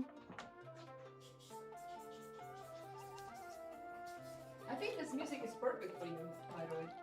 This music? Yeah, because you dressed up in an armor and everything. Yeah, I did. Not today, I wish. And let me tell you that ever since that I got to wear full plate mail armor, I'm dreaming of doing it again. And then having 2 big guys just slam me with a sword. Hey, can you dress up in one in pose? Yeah. I have a Iron Age Peplas that if ever I have to sit, I'll put that on because it's kind of pretty. But armor, yeah. I don't have easy access to any armor at the moment. If anyone in Skåne area has any plate mail armor, let me know. We have a sword, it's okay. Yeah, we do have a sword, right? Yeah, we do. The sword of SARA. The sword of SARA. Sword of SARA. And we have a shield now as well. What? Wow, Did you see the shield? Well, have you not been up in year 1? I don't know what's happening at school anymore. Okay, I'll have to see it. So we have the seed assignments that we do. What is it, like 3 times a semester we get a prompt and we have to do an artwork in response to that with that title. Basically, this seed, the latest one was Abundance. And one of the students, Diego, he etched a shield. He bought himself a shield and then he used, well, he had a rough time with it, but he did really, really good. And we also have the whole etching studio thing going on. We do etchings. One of our teachers is a very, very masterful etcher. We have etching week, which is basically a printmaking technique. But what's interesting is that Diego, he heard during a lecture that the sort of original intention of etching, which is using acid and you know, whatever to create some sort of indentations in some sort of metal that you can use to print. But he found out that the original intention of it was actually to decorate armor and swords and shields and all that sort of stuff. So he just decided he'll go back to the roots of etching and etch a shield, and it looks amazing. He really, really, really How much was the plate? Wasn't that? It wasn't a plate, it's a It shield. wasn't a plate, it was the shield. It was a shield. Yeah, Where did he you got get a it from? shield. I don't know. You can just buy Wow. shields, yeah. Wow, I'm so out I of mean, it. there's a lot of them on Etsy. Sure. I think he got it on That's awesome. Amazon. Yeah. I didn't know that. I can go find him, see if he wants to show it off.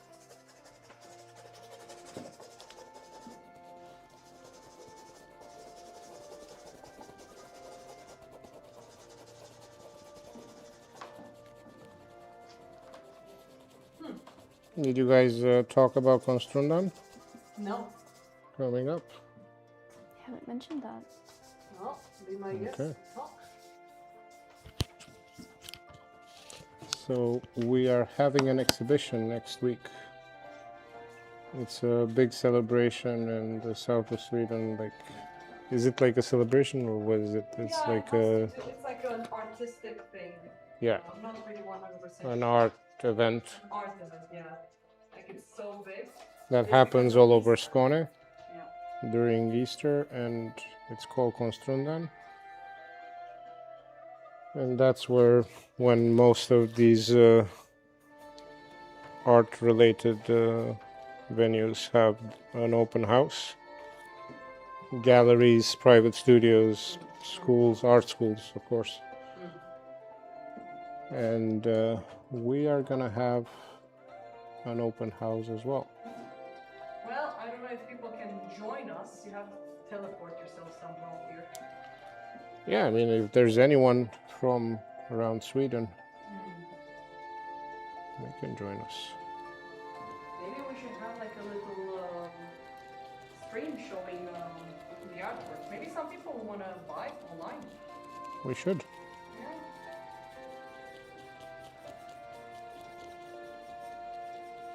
I have it on Instagram. Yeah.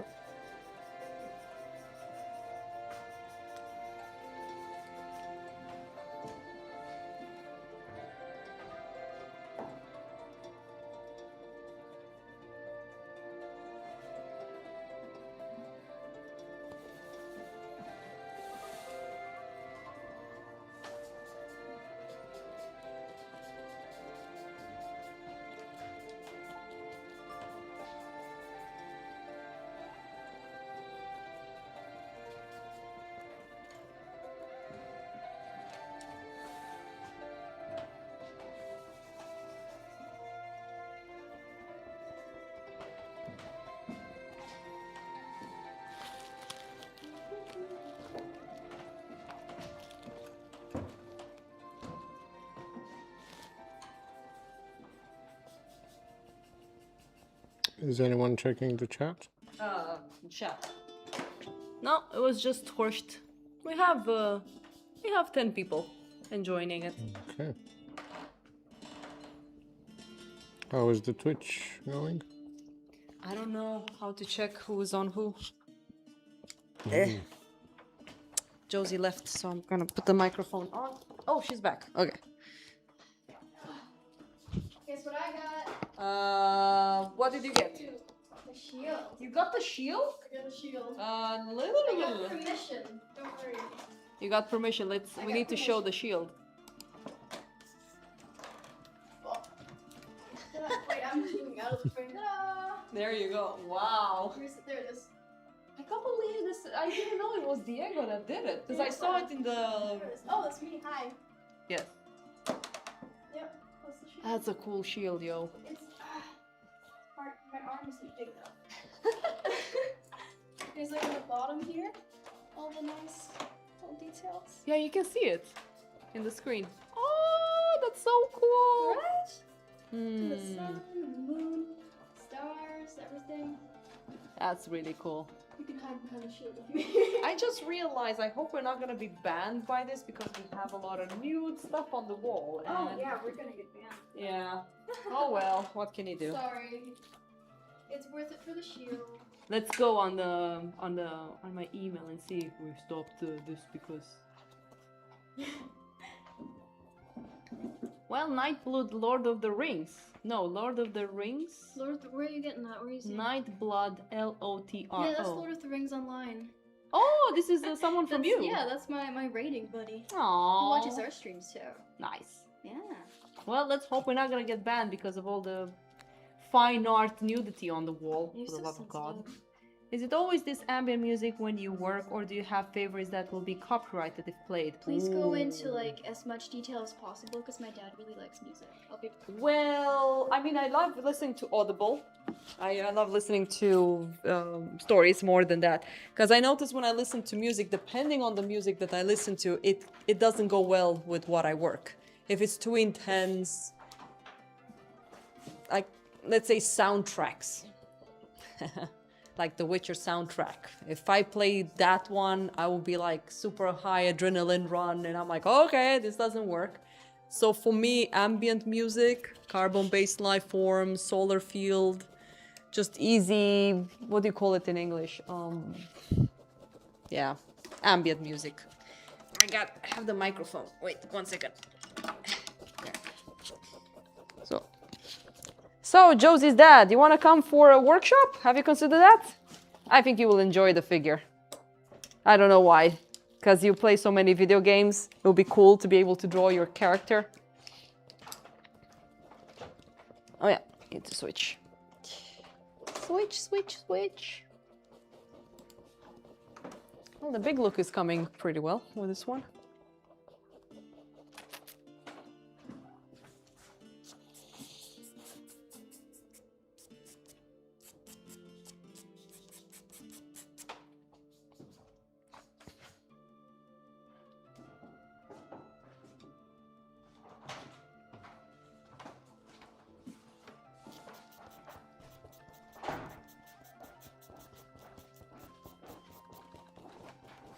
Hello, Josie. Ow. Where'd my microphone go? Here you go. How dare you? Thank you. I think I told your father to come for a workshop. Yeah, come for a workshop, man. What the hell? Yeah, that's how I talk to my dad, I guess. Move this up. What books have you been listening to? Well, Project Hail Mary.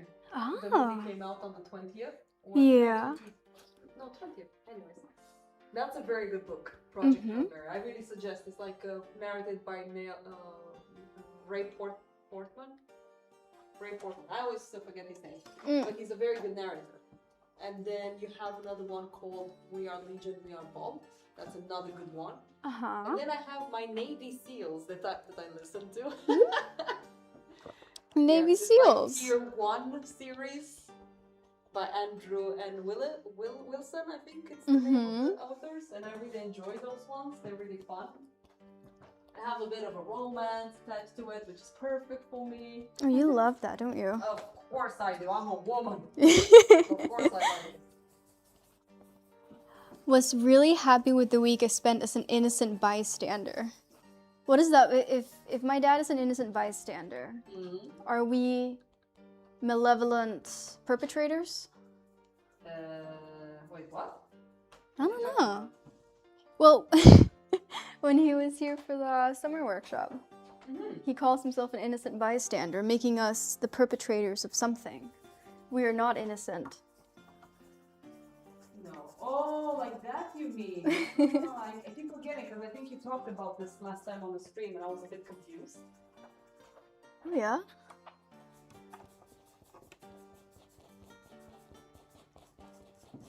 So when do you know when a big look is finished?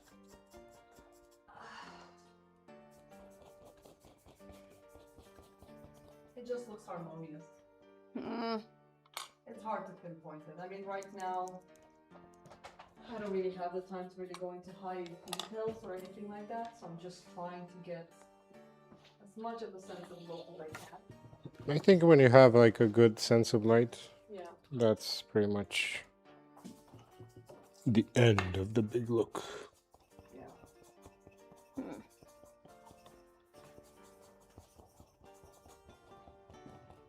So I'm doing the a master copy of a painting and I'm turning it into graphite. Is that? Graphite? Yes, I'm using graphite. So my question is, and I'm just trying to get my easel to go down. It's a bit jammed. Whatever. Your easel is jammed. Yeah, I can't get it down. Mariam, can you take a look? Can you take a look at my Since easel? I have to like work a bit on this. Yeah, don't even. No, but the question is like, how do you translate paint to graphite? I don't think it has like a knob thing. Yeah. How down? That low. Here? Yeah, I think that's where it started. No, that's perfect actually. Yep. Thank you. Sure. No worries.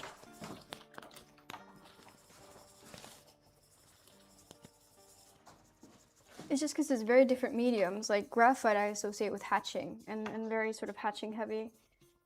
I mean, in my case now, even when I work with ink, I work with it like I'm painting. It's very interesting to see how much painting. I mean, I would say something that it's pretty trivial, but it applies to this.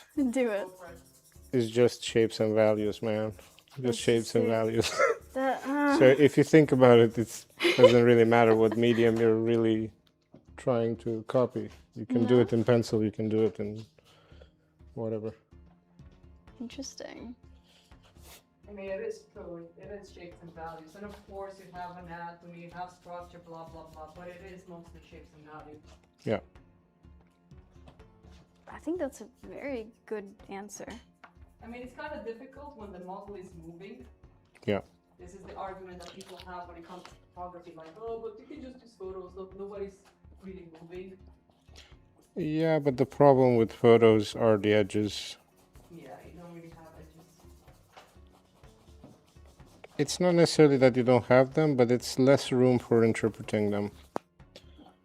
I think working from life offers you a greater freedom in that way. There's more information to choose from Yeah. than a photo. Because usually a photo is like a compression of a particular light spectrum. But when you're looking with your own eyes, you have all the... All of it. Yeah. Yeah, yeah, I see what you mean, yeah.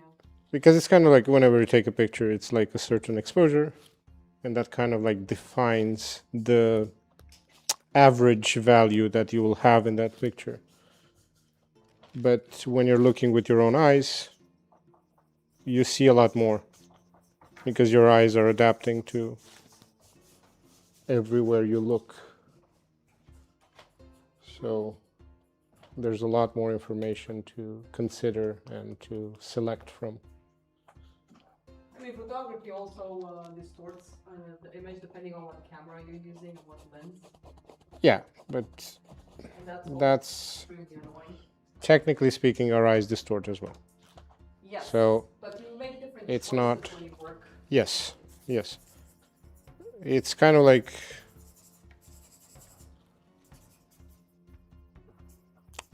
our eyes don't really see reality the way it is. We just see a part of it, but it's also like our view is distorted because of the shape of our eye.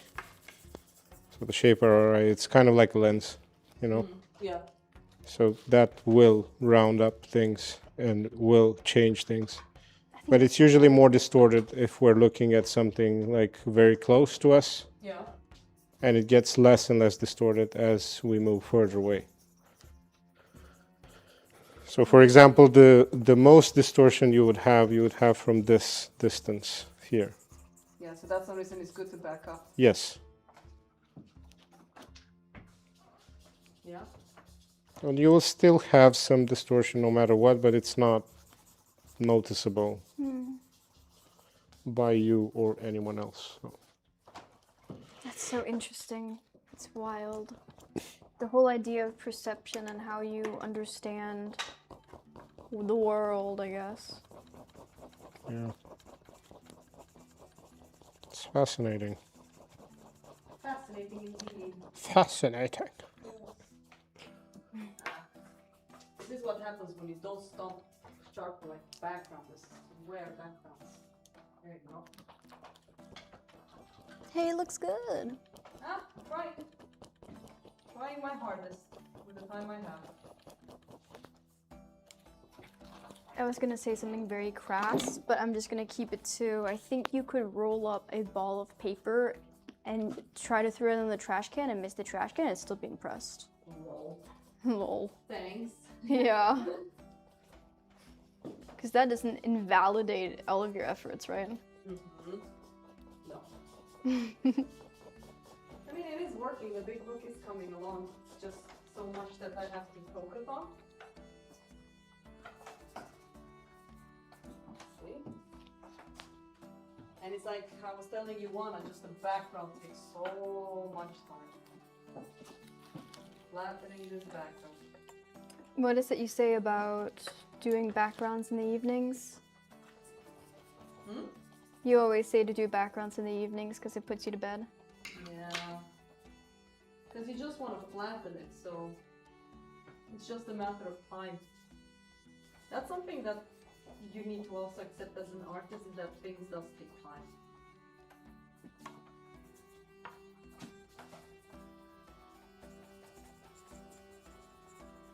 Like right now, I have to accept that it's not going to be the best background, but at least I'm getting the sense of life in here.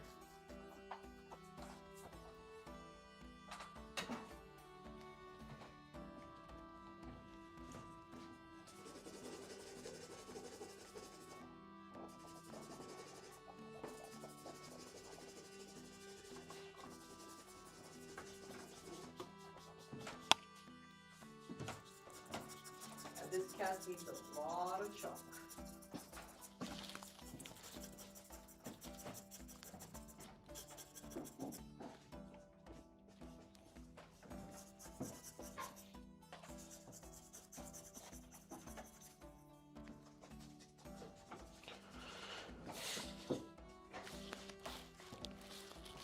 Ah, fuck. I mean, darn. You're gonna get an email now. Yeah, well, that's what it is. It's kind of hard with live stream to really do something super fast. This is one reason I think people prefer looking at streams, gaming streams, rather than art streams, because it gets so slow at the point. Oh no, where's my soft eraser? Do you need a bar? Oh, there. There it is. Oh, people wrote something. Oh, oh, it's your dad. Yeah. Oh yeah, this is what you were reading. Oh my god, it took me a while to Yeah. understand. Ugh. He My brain. recommends it, and I recommend it too. It's a nice bystander. area. Yeah. I love the stickers on your computer. Thank you. They're so cute. So many soft edges. Oh god.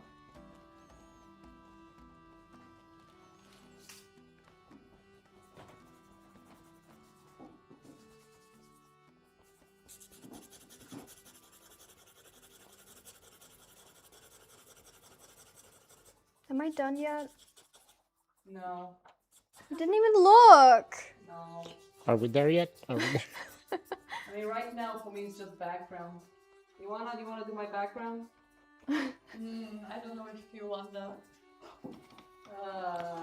I'll do it if you do mine. No. Then just fill it in no as much deal. No deal. Do your own background then. I'm late. Move the camera. It looks good on the screen. It looks really good on the screen. Yes.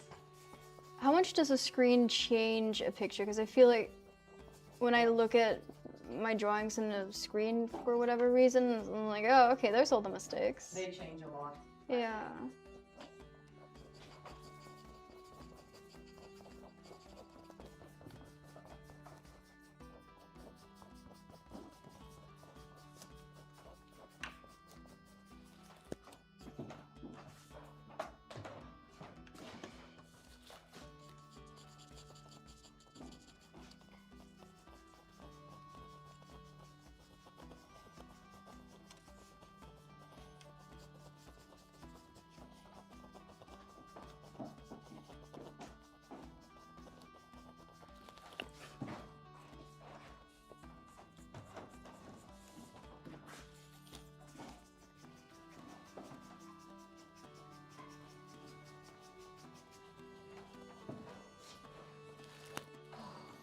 This is so much fun.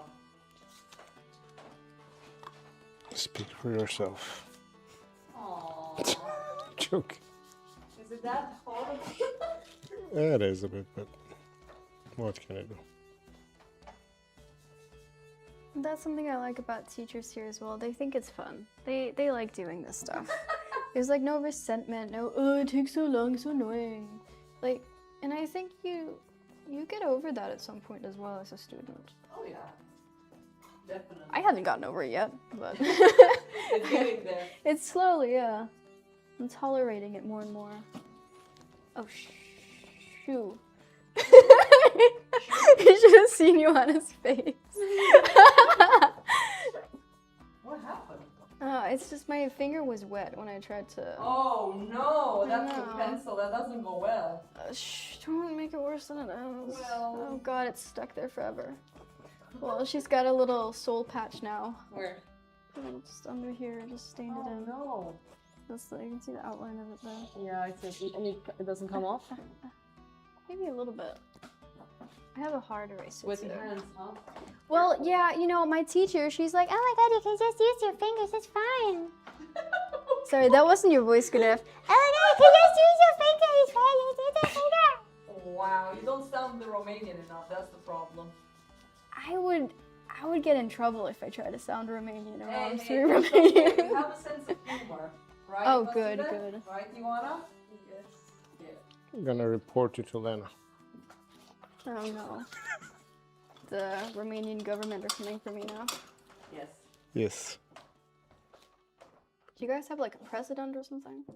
What? Yeah. We have what? A what? President? Oh. We have a president. Do we still have a president? What's happening? I haven't heard anything like I don't know. that guy. Yeah, still there. Okay, so he's still there. Good for him. Still kicking. I'm happy. I'm sure he's enjoying his Love holidays. that for him.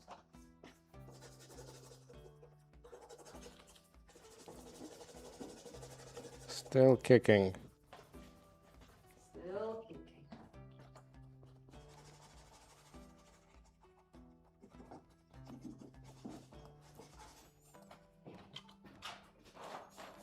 Committing to my life.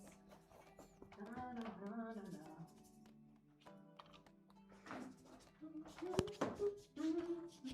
You guys need any water or something? I'm gonna go get some water. What is water? What is water? Water. Some water, Water. Yeah, I can have some water. Get the bunch of water.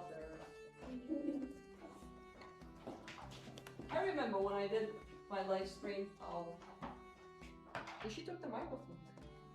No, it's Like when I was having my streams and we were streaming for like 5-6 hours. You don't want it?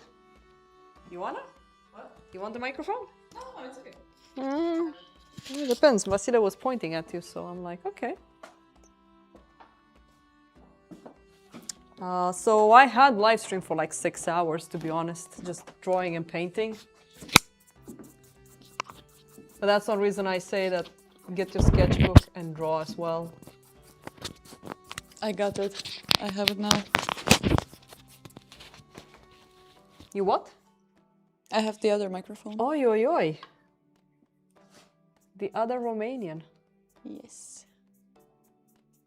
But no, Ioana, backgrounds are tedious. They take so much time. Yeah. Like you can see, if I want to make it nice and flat, I need to go a bunch of times to really get that nice, smooth background into it. I think for me the issue was that I didn't have a good first layer. Yeah. One of the main issues. Yeah. I didn't know how much. Well, I had the same problem. I used the Nitrom, the Yeah. yellow. I had to stomp it in properly because you see, I got the same fan effect. So now I have to fill it in. That was not fun. Hello, Josie. But are we sharing it? No, this is yours. That's mine? Aw, thank you. Are we sharing it? Josie. I mean, I can share. I have no problems. Oh, okay. Okay. But it's impressive how certain concepts do help. Like, so far, it's coming along. Yeah, I'm actually very happy. Of course, there's drawing issues. Please don't judge too much that. So right now my goal is to fill in this one here. I've been like struggling just to fill this one in, and then this one so I can see what I'm gonna do with this. And then start with this average here, kind of lock it in and see how much more time I have. Yeah. Do you think you're gonna make another stream? I don't know, it depends on people. Because it can be quite boring for people to be on stream for like so long. But as long as some people enjoys it, I'm willing to do it. Would you guys be interested in seeing more of the rendering process? We want some opinions, and we also have a message. We do? Mm-hmm. Well, that's a big one. Hey, I want to do a week to and get to know my inner artist. When you have summer workshops, do you start drawing from day one, or is there a class first to learn theory? By the way, Theo, that this looks... Oh, thank you. I mean, since it's just Monday to Friday and it's just 1 week, I do talk a lot. And it's not like I talk a lot randomly, but I think that during that week, I do talk theory, first of all, depending on the workshop. Let's say we have the figure workshop. But I need to get to know you as a person. I need to see your capabilities of what you're capable of doing. For example, when Josie was in the workshop, I actually asked people, can you show me your artwork? I want to see your level. So we do talk, but we start drawing from the first day. I do have a demo. Yes, I remember now. I do have a demo on the first day of the workshop. And after that, we just go for it. We have morning figure and we have in the afternoon figure. I think we have 2 different models. So it's going to be an intense Monday to Friday workshop figure. So basically, you're talking theory as you're going. Yeah. Thank you, Ioana, for summarizing my... No problem. Let's see. People are interested in seeing more streams. Okay. I mean, as long as people are okay with me just drawing, and because at the point it's kind of, you know, how much can you say? I will always suggest to people to come and visit the school if you want to do this education. That's my mom. That's your mom? That's my Oh, I have both of my parents in the chat. Should have never Your told them. parents are so dedicated. My mom and dad, they don't know English, so they tend to join, mostly my mom. What was I saying? I forgot what I was saying. about the summer workshop? Sorry. Visiting SARA? Yes, if you want to apply for the school, I really suggest you guys come and visit. You need to see the place. We're also located in Simrishamn. It's a dedication to come and do 3 years of art studies. So you need to be very ready. So that's one reason I suggest try the workshops. Because during those workshops, like it was the same thing for Josie. She did one workshop. She saw what it was about. And that was easier for her to make her decision. Well, easy. There's a lot of sacrifice she had to do to be here. It's not like, I'm not saying it's easy. No, but it's also, it didn't prepare me for how much the school actually demands of your time and your energy. Yeah. And that sounds like it's a bad thing, but it really isn't. I'm never bored. I haven't been bored since, since like September last year. There's always more to do. It's kind of hard to get bored in this type of It's education. really Yeah. hard. Yeah. Just one day, I'd like to get bored. You're like, I miss the days when I had to get bored and just Yeah. take it easy, blah, blah, Like, blah. in the weekends, I'm like, I'm just gonna, go in bed, watch some anime. It's like, or I could do a master copy.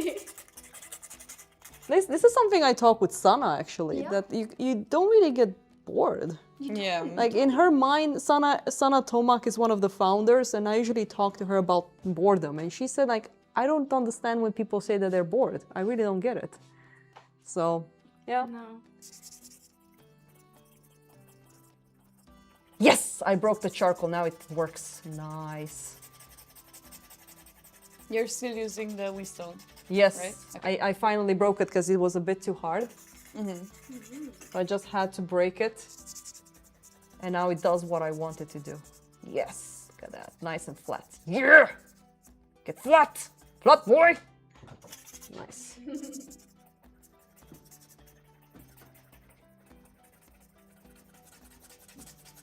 The background is... That's one reason I told you, Josie, like really try to do master copies with with backgrounds and full values, because that really teaches you. Yeah.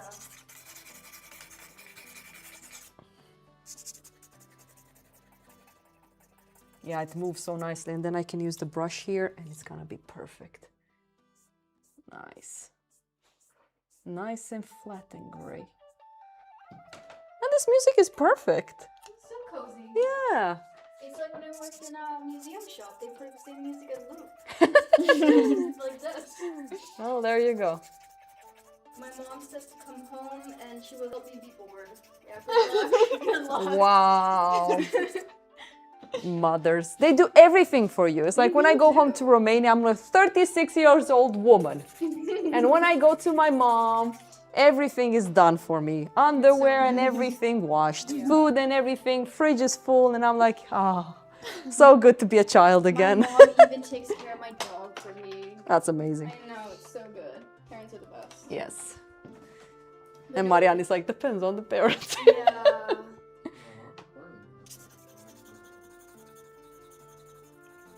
But like the weekly schedule at SARA, if you do everything, there's a lot of stuff to do. It's Yeah. so much stuff to do. There's Monday, we have portraits from 5 to 7. Tuesday's lecture, 5 to 7. Wednesday, master copy, usually 5 to 7 as well. If you're deranged, like us, we stay until 9.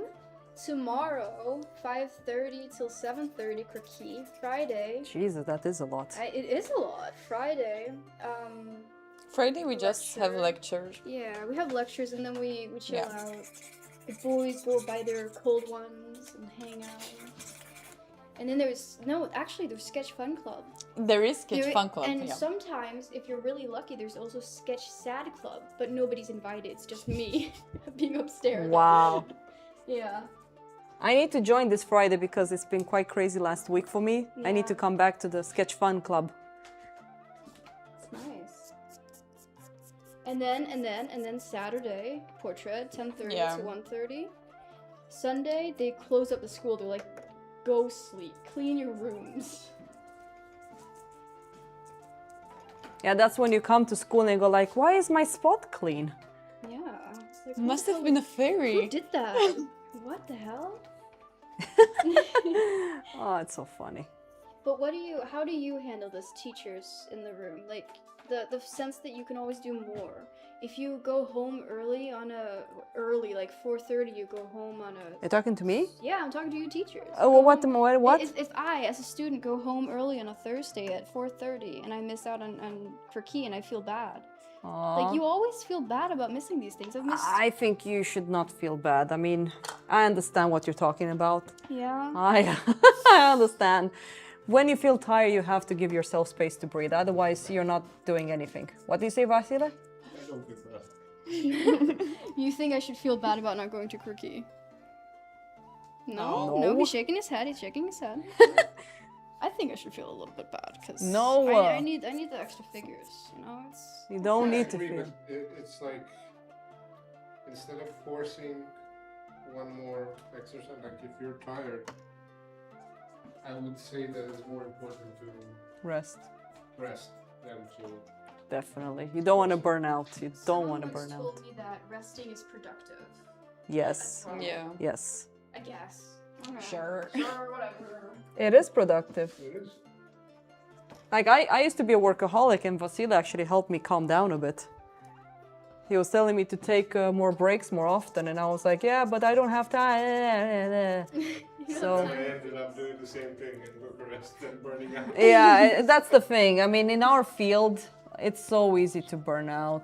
I mean, I have friends, they're like, when I'm done with work, I get home, completely disconnect. Weekends, disconnect. It's not like they're not stressed about their work. We all have a certain stressor. But we're creative, and I was telling Sana, again, we were walking outside. Everywhere I look, it's like a landscape. I think about colors, values. I'm always thinking. That's the reason I told you, how much do you work in your head? Because that's where you have to do the disconnection. My hand so I can work with my head. Yeah, but I think you should not feel bad. If you miss a croquis or something, I don't feel bad. Just take that day off and truly take it off. Yeah. That's what I mean.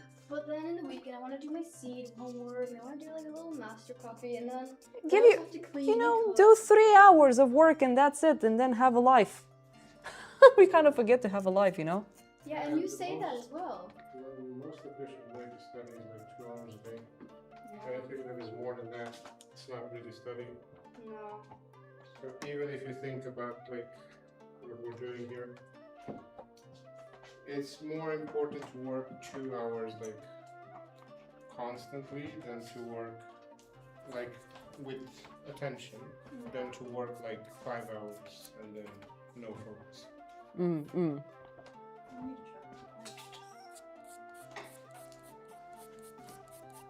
it's a lot more productive. I mean, when I was a student, I was working a lot. And that's the reason I burned out in 2017 or 16, I don't remember. It was because I was overworking myself to death. I mean, of course, that's the reason I'm like telling students, sure, I want you guys to work, but also have at least Sunday off. Sunday, you should, if you want to draw, you do it for fun, but don't draw because you feel guilty. Just let it out. It's so annoying when you have a teacher who tells you, oh, in your free time you have to remember to practice, but also you have to have a life, but also you should join Sketch Fun Club, but also actually you need to eat healthy and make eggs. Are you referring to me? I'm referring to some too. Oh, for God's sake. I didn't say your name, did I think we're too friendly. Take it down a notch. I don't want people to get the wrong impression about me being all friendly and stuff. No, I mean, you're not. You're the exactly. teacher. Exactly. But there are, it's not just you, it's every, there's a lot of teachers that I don't know, but there is this sort of expectation to work a lot and then also to take good care of ourselves. Yes. It's very capitalistic. Work, take care of yourself, go into the gym, work out. Say some. Oh, microphone. Painters were painting a lot more before capitalism. I don't think it's. I like how Joanna is like the microphone. I don't think it has anything to do. I think she meant more that it's like a capitalistic mindset. That you're like, oh, work, take care of yourself, work some more. You really, if you really enjoy it, it's not. Yeah, I really agree. Work, but until you get there, until you get to that point, it takes a long time. Yeah, I get it. But on the same thing, one thing that we were told in term 1 quite early on was when you're a student, you're a student. You know, and you have to prioritize the things that sort of train you and putting yourself in the student position. Does that make sense? What do you mean by that? I mean, like, we're here at school, we are learning the things that we have to learn, the drawing, the accuracy, the big look, that's what we're learning at the moment anyway.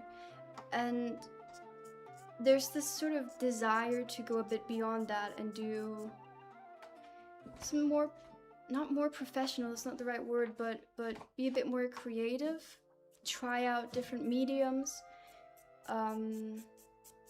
I sort of really want to get back into painting, but I'm consciously holding myself a little bit back because right now I want to focus on my accuracy because it's still lacking.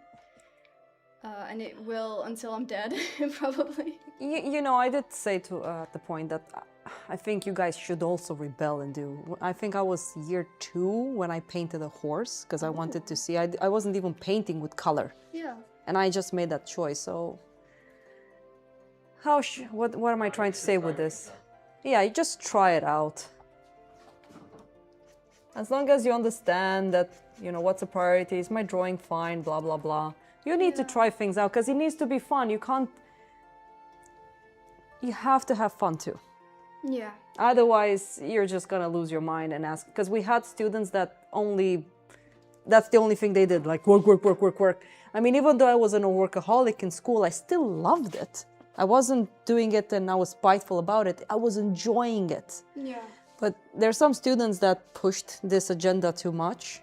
Yeah. And they started resenting the thing that they fall in love with. It was quite brutal to see it. So We have a comment that's quite nice, actually, saying like you want to maintain your passion, and if you burn out, then you're not able to do that. Well, What is it you guys yeah. talk about cold passion? Mm. Like the whole like not burning out sort of? Yeah, I think that comes from Bauman, wasn't it he that was talking about this idea of cold passion? And I think it's right, because a lot of people, when they go in with full adrenaline when they work, it can really drain your energy super fast. So I always suggest to people, just keep the adrenaline down and don't get too excited. I think it depends. When you're in the ballroom, you have to be. Yeah, but Yeah, I that's what agree. I mean. Like, wait, that's what I mean by cold passion. You don't get like, ha ha ha, this is so much fun. Because sometimes you go in the ballroom and it's not fun. And that's when I think I go into my coldness and I'm like, it's work. It's not like I'm saying it's work. I need to apply certain things. Right now I can't just, ha ha ha ha ha, it's so much fun. You get my point. It's a certain type of focus that I try to get to.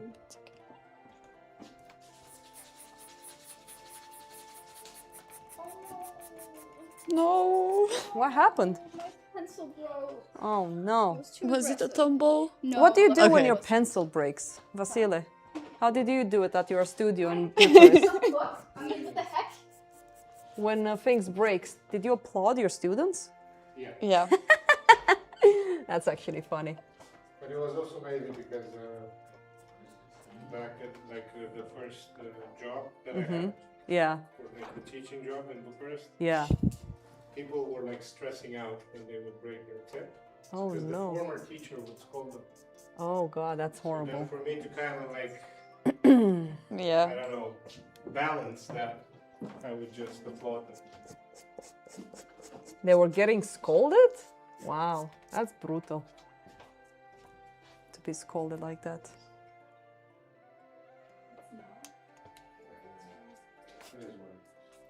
It is what it is, it is. You know the place. Yes, I do.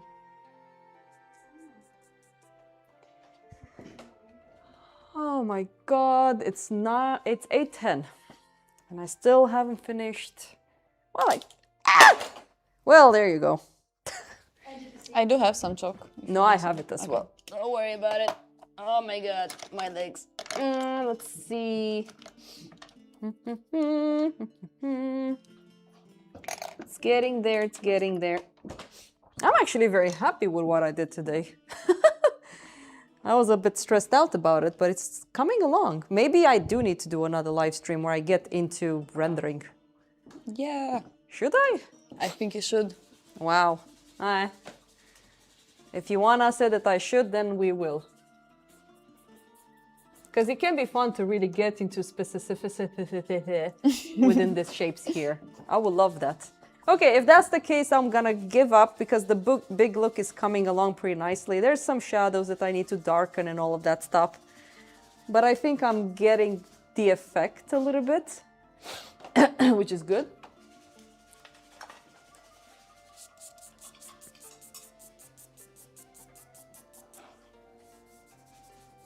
To smudge the chalk, are you only using your finger? Yes.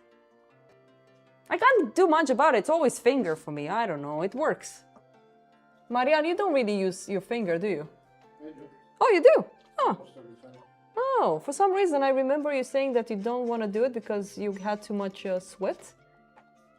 Yeah, but Or has it nowadays changed? I wash my hands a lot more often when I paint. Wait, because that's what I tend to do. When I Like, paint. yeah, but that's what I do. Like, I all the time wash my hands to the point that they break. Yeah, pretty much the same.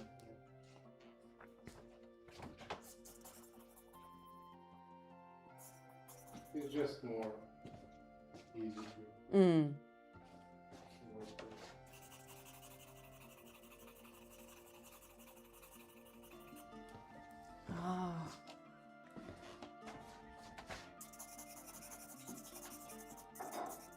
Oh no. I'm getting hungry. This is horrible. You can do it. Huh? You What? can do it. Yeah, I don't like the fact that I'm getting hungry. I don't have anything to eat when I get home. I'm sad. I am a very sad panda. Let's see if I'm lucky with some nice blue Nitram. Nope. Oh no, it's happening. But what I don't like about blue Nitram, it has this red tint to it. Yes, it does. I don't know why. I need to flatten this one. My mom wants you to eat. Huh? My mom wants you to eat, I think. Your mother wants to eat? She wants you to eat. Yeah, but I don't have what to eat. We can go. We can go to the store. Yeah, we will have to go to the store. 45 more minutes. My God. How do you do how do you simplify the eyes? Shapes. It's always shapes with you. Yeah. No, you're right, you're right. First, I'm getting hungry and tired. So, Marianne, can you explain? Shapes and values. Yes, shapes and values. Just shapes and values. Just shapes and values. That's all it is. No, but it's kind of like if you unify the channels, you will get a good design and you don't have to change much more. This is just so soft. It's hard to pick out the eyes? shapes and the values. Yeah. Oh, hello. Yeah, Alistair's here. It's fine. Didn't even notice. I just moved them up a lot, so I think they're too big. Vasile, did you did you take a look at Josie's drawing? No. Can you do that for me, or do you want me to do it? Please help. The despair in her voice. Help, help! I don't know what I'm doing anymore. Help, help! I like that you think I knew what I was doing at some point during this.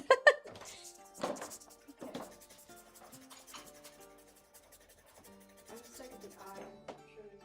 The eyebrow. Should I put the video on you? Okay. No. Fine. What are you focusing on now? Tilt. Right now, I want to get. I feel like this is blocked in sort of to a higher degree than the actual face. Like the face is still quite messy. I couldn't tell you where things start and Is it end. charcoal or pencil? This is graphite pencil. Okay. Theo, what are you doing now? So what I would try to do would also like have this one a bit closer because it's live stream. like if you look, Because right now there's drawing issues in especially like with the eye, but I haven't. it's more like So something. let's say like that this. we are gonna do another live stream. Then I'm trying to force myself to just do the Like big look and a bang in the angle-wise. face because I really want to like move this eye down a little bit, nudge this one up to like make it more proportionate. But I'm like at the same time I have to fill in everything. Oh, I'll just do it. That one side, just do it. So it's like if you focus more on like each shape individually inside of it, and before you do that, having the whole it's like almost like a triangle. Yeah. See? And if you look at yours, this angle is too long. These are quite equal. Like from here to here, it's the same distance as from here to here.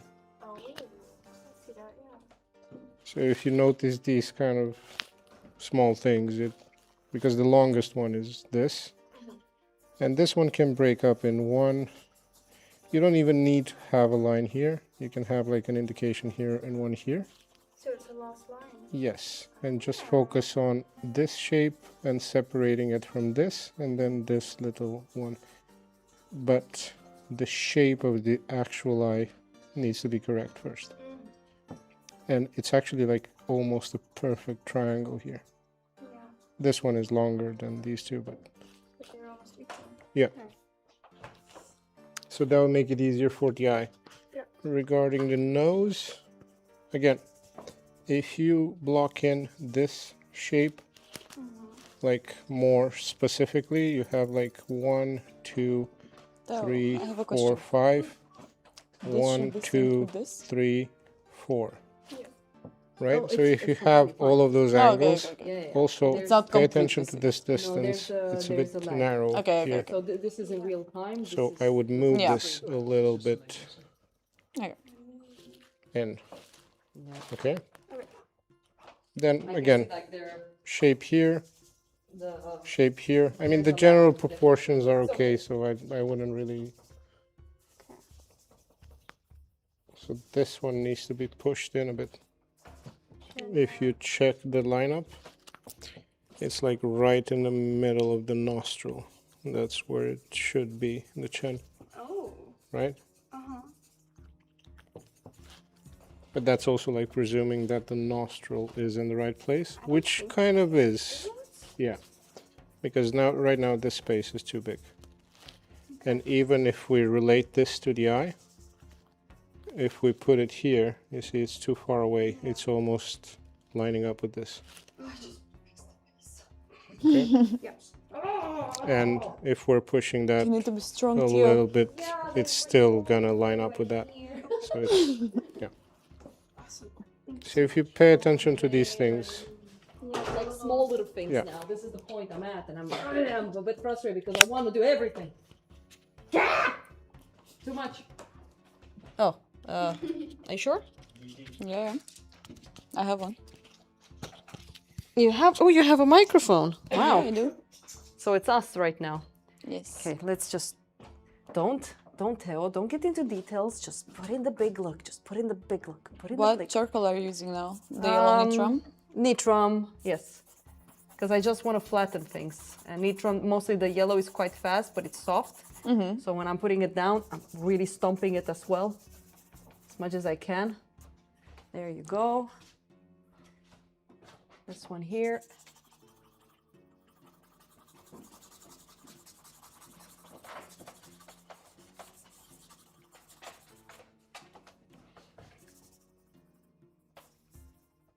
So, squint down, squint, squint down. There you go. How are you gonna deal with the texture What texture? on the chest of the cast? Well, I will need to find an average, keep it simple, and then carve it out. Yeah, like right now, there's so many patches of light, but when I squint super low, my first intuition is to just put an average gray tone everywhere and then just sculpt it with a razor. Yeah. Because all of this, there might be some parts that we will take off depending on how the patches, like you have the lightest light here, you have some gray tones, but this light here, when you squint down, has a certain effect to it in comparison to the lightest parts of the cast. So we're taking it in steps. Like next time, if I'm gonna stream this one next time, I want today to really have the effect and then go back in here, alter the effect by going more into the specificity of the shapes, that one, whatever, of the shapes. Because this is how I work. I have the so-called fluff, the blur, whatever you want to call it. And then when I see the effect in here, then I commit. I'm like here, then here, then here. But that doesn't mean that I finish. I jump a lot around. Yeah. So I don't overmodel stuff. You really want to see me doing it next time?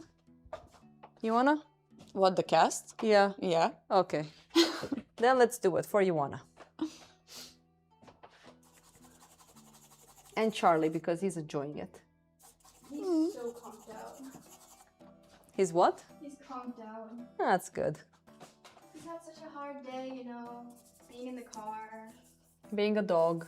being a dog. Getting some pets from the students. Yeah, oh my god, that's the worst. What a hard life that dog has.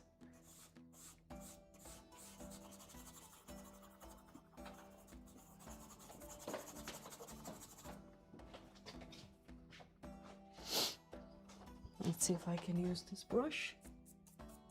Soften it a little bit more.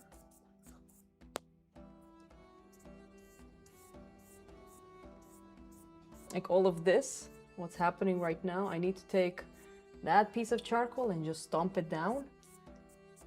But I'm reapplying and applying and applying just to build up, you see this soft effects.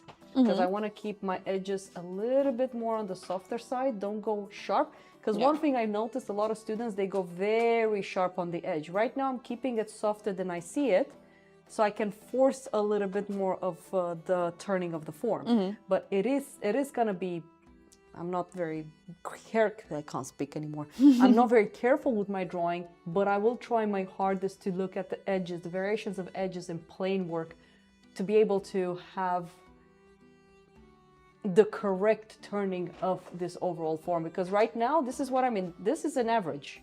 Yeah.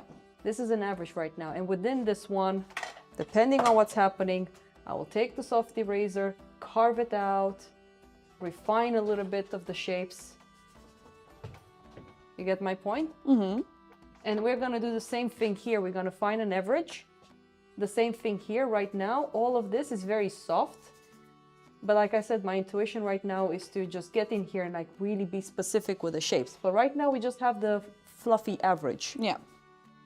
And I think it's also what you told me, and it applies to painting as well, that it's easier to go from soft to sharp rather than sharp to soft. Yeah. I notice when I paint, that's what I do. I keep things much more softer than I see them in life.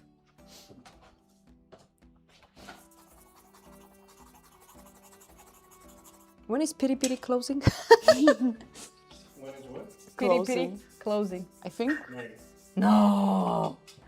No. I'm hungry. No. I don't know what I want. No, I'm gonna eat what I don't know. Just go to Ika and get something. I know you can go, but I don't know what I want to eat.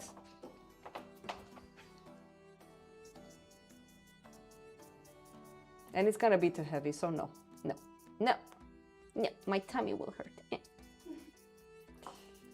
And also when I get tired, I get very cuckoo, just so you guys know. I'm like a little child. Yeah, I know. This is working. It's so fascinating how soft it is, but it's actually working. I love it. So much fun. Like you can see, I really need to find the right value here in relationship to that one. My first intuition is that I want to go darker within the shadow shape.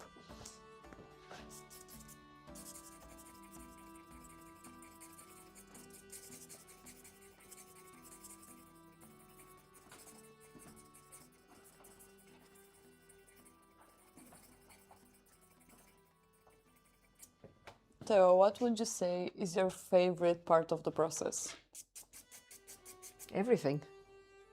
I think everything. Yeah. I used to like the rendering phase, but now I love everything.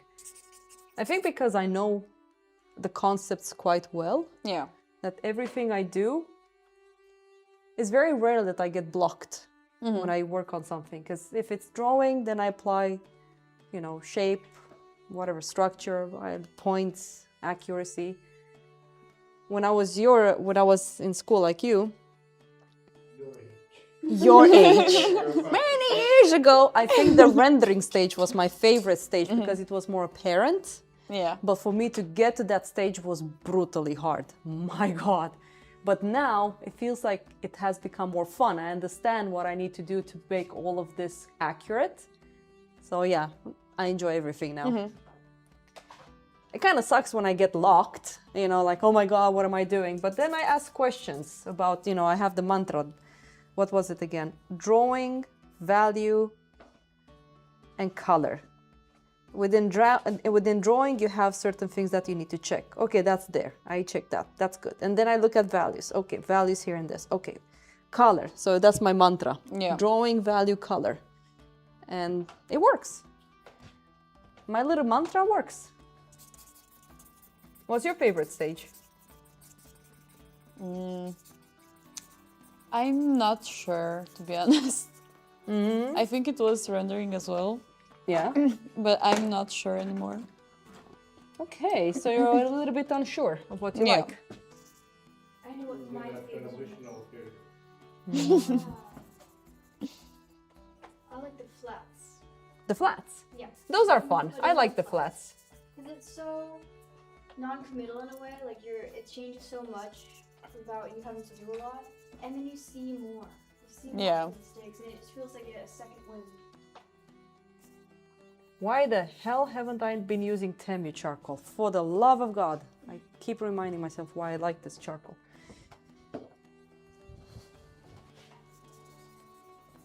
I think I started enjoying the process when I started painting, by the way. Oh, okay. Yeah, because in painting it forces you to think about these principles. Where is this point? What's this value? How do they line up? Angles in between, blah, blah, blah. So if you look at me when I sketch, I'm like literally painting. I'm not really drawing anymore. For me, everything has become painting. So maybe that's one reason I enjoy everything. Like when we did the stream of this one at the beginning, the drawing, that was very, very, very challenging. But I still enjoyed it, even though it was challenging, because I understood what I was doing. Yeah.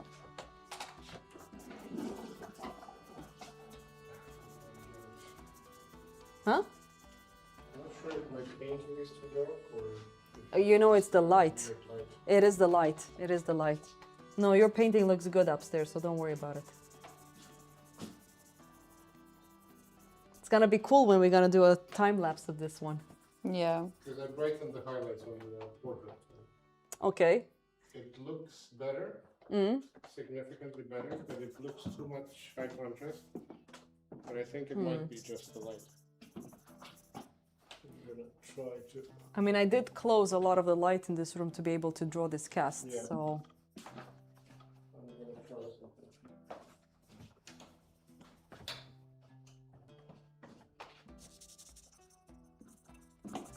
Are you gonna try the nice light? Yeah.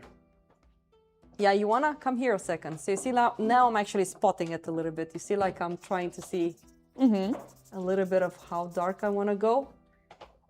And that little spot over there will also guide me a little bit more with this one. So it's very fascinating because in life, it's not that dark. Yeah. But I'm making this decision because I wanna see how I can play with all of this, with everything, just to harmonize it in relationship to these darks.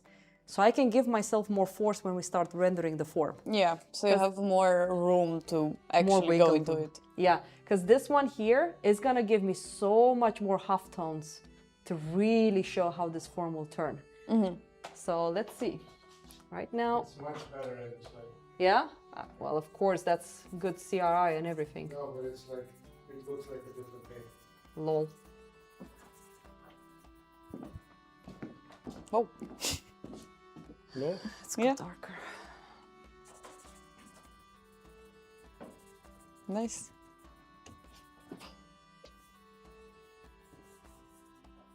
But that's the thing, boss. If you start a painting, you kind of want to finish it in the same light. Yeah, that looks really good. Yeah, it looks very different here. You remember when I went to the Naturisca Museum? I had to like take my painting in a certain light, look at it, go back and work in a bad light as well. You just need to find ways to memorize stuff. Yeah, that's true. Yeah, look at this, all of this chalk, depending on what we're gonna do. Okay, Ioana, for you, we're gonna make episode 4? What episode are we gonna be on? It's gonna be 3. You wanna join again, Josie? Yeah, sure. Nice. I love it. Which one was the... Like around here, we're gonna have some white chalk.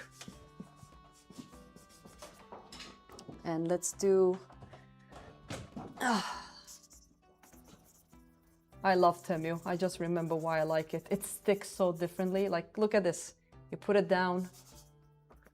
Look how nicely it blends. Such a nice one. And it doesn't fall off as much, see? I love it. So let's just make this one, because value-wise, that's darker.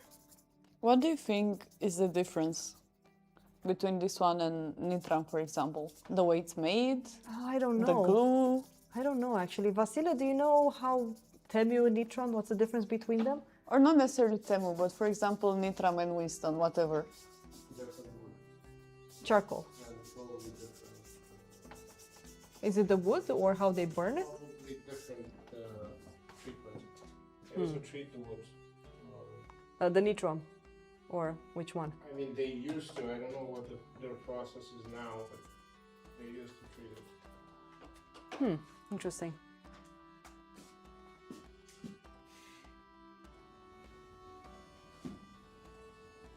Because you know, originally it used to be a French company, and now Nitron. yeah, Yeah. and now it's also Yeah, we're gonna go very dark with this one. It's gonna really pop. Let's see how much more chalk we can add. Let's see. Yeah, that's the whitest we will be able to go. Oh, okay. Yeah, you see, like if we do this, if I go a little bit darker, look how much more force I'm getting in here. Yeah. Just because of this. So that's gonna be so helpful. We're gonna have so much more form to the point that we will be able to take away some chalk so we can have some paper so we can really start turning the form. Beautiful. I love when this happens. There's something magical within the stage from here to when you start rendering to kind of figure out what values you want. It's very beautiful. That's the keying of it, right? I presume so, yeah. Do you know like when you decide what key you want to do? I don't know. Is it during the process? Is it before? I think it's all the time. it's usually like depending on your darkest dark and your whitest white. Yeah. So as soon as you put those in, you should decide. Yeah. That's what I'm doing right now. Those are decisions. Like me doing this, I'm keying it right now. I'm putting some decisions down. And it's getting there. I haven't even checked the pour chat. No, it's okay. For academic Nothing. work should be more like mid key. Mid key. So not high key, not low key. Yeah, like in the middle. Like a more of a middle tone. Like focus more on half tones, expanding, compress the shadows, compress a little bit the lights. So not too much. Not too much little. information, yeah. Yeah. Enough that it doesn't become too distracted. Yeah.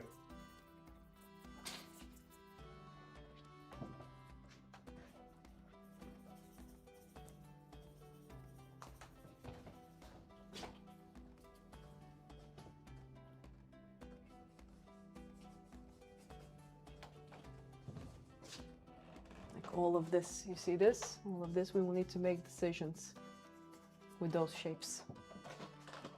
All right, we're gonna do another live stream. You excited? I am actually, because it's going to towards a stage that I'm also gonna enjoy it quite a lot. So I think I'm excited. Yeah. I will want to see how this one grows.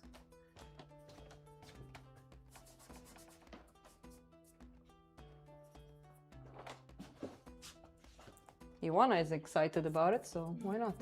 Yes, I am. I will apologize if my drawing is not super accurate. Ah, Temu, you're so good!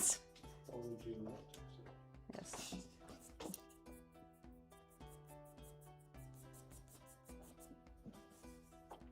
There you go, that's gonna be a value. Like, it's so fast. This is what I love about Benson. We barely even have the drawing of this one, but this gives so much more than if I actually showed everything. It's fascinating. I really destroyed the drawing here, but whatever. Let's see. Let's take this one. That's a problem for future Theo. Wow, Ioana. Look at you. It's a problem for future Theo.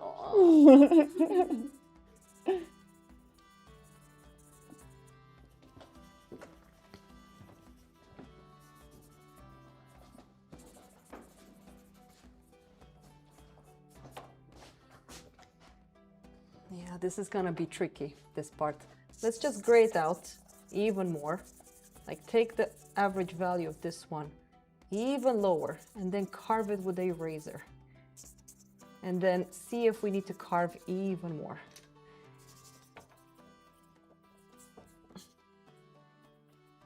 Because if this was a painting, you have one value.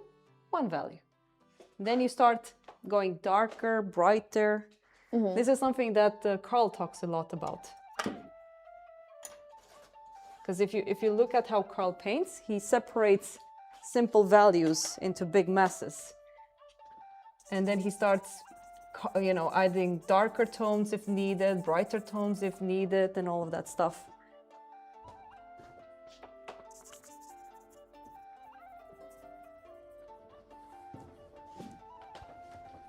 Look how much more we can play here. I need to see how I flatten things up a little bit more. Even this one.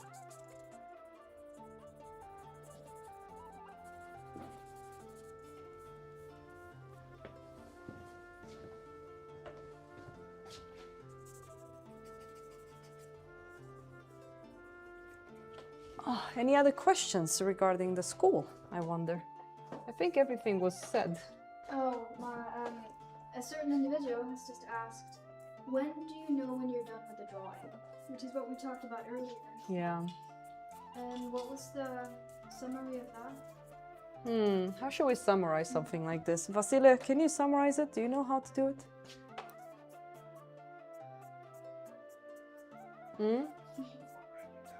Yeah, I know. We already done it. How would you summarize this? Because it is kind of hard to do it, to be honest, to summarize it. When you're done with the drawing stage or the drawing in general? I think the drawing in general. Like the whole picture. We have a compliment from Monster Artist 09 saying, "Ma'am, that looks so good." Oh, thank you. Yeah. It's a YouTuber. Oh. I think it's Art. No, it's not Astrid. Yeah, it's looking pretty good. So far, so good.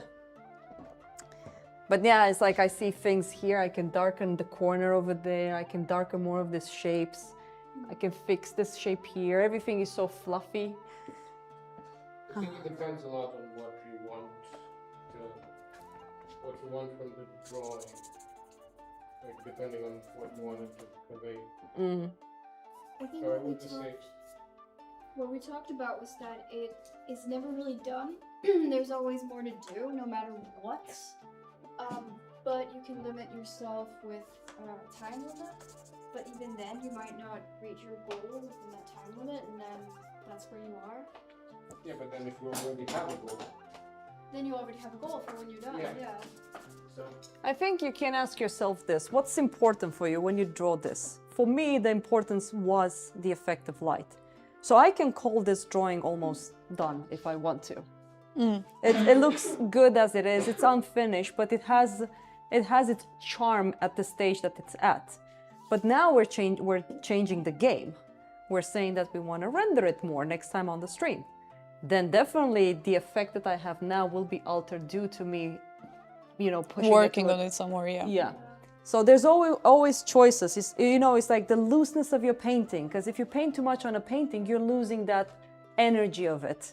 That's one reason I love alla prima, for example. When you work wet on wet, there's something magical and raw in the power of alla prima in comparison to when you work on something for days. Here's a question. Monster Artist. I guess I missed the major part of this live. Will Yes. we be doing it again? Huh? What is it? Will we be doing this again? Yes, we will. When? When? Yeah.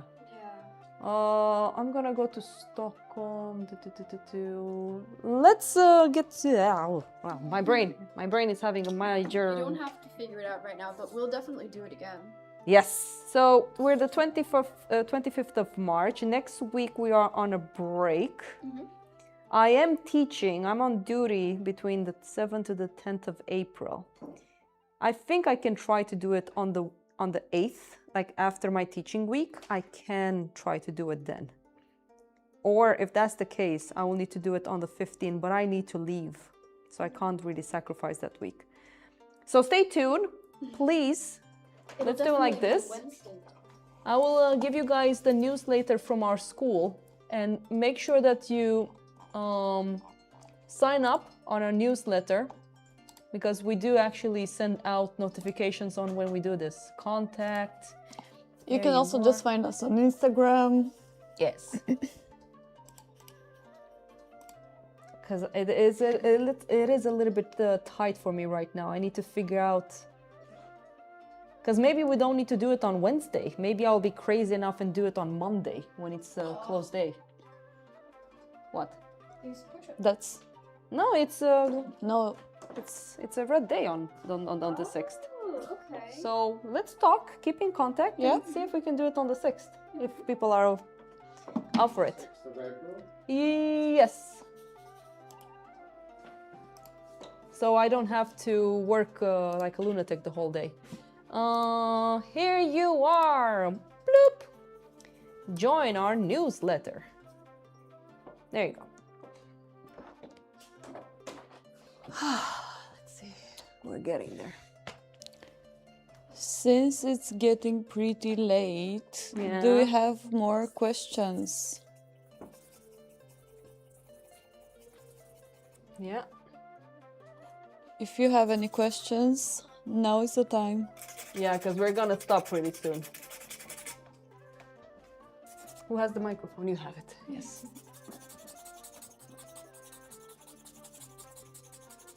And I think Timmy with this one works really well. I have no issues at all with that.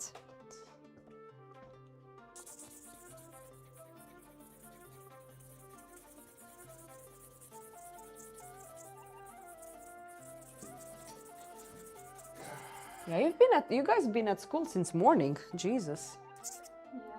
Yeah. Yeah, I can imagine how you guys feel. I woke up around 8, so I'm pretty well rested. Show up.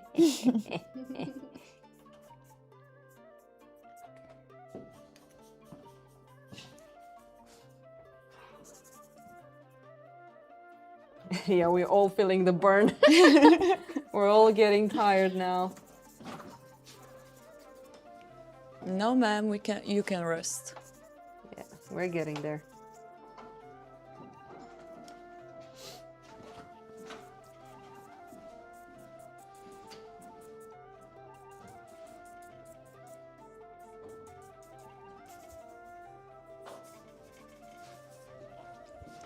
We're getting there, we're getting there. Let's see.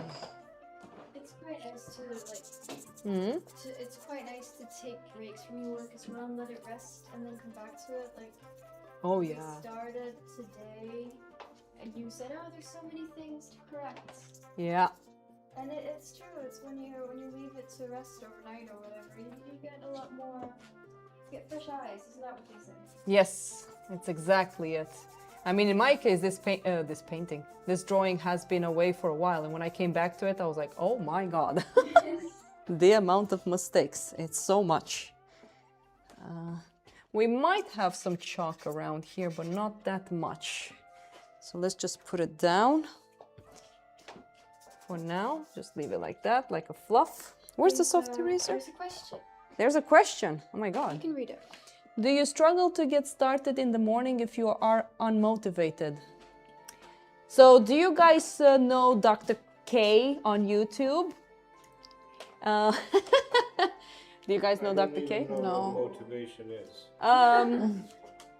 Motivation. Whenever I hear that word, I'm like, We have a saying in Romanian, your mood to eat comes while eating. I remember saying that. So I have moments where I don't feel motivated at all. And then I'm like, I have to just start. And then all of a sudden the motivation comes. Yeah, I have moments when it's easier to just grab my mobile and procrastinate like an idiot. But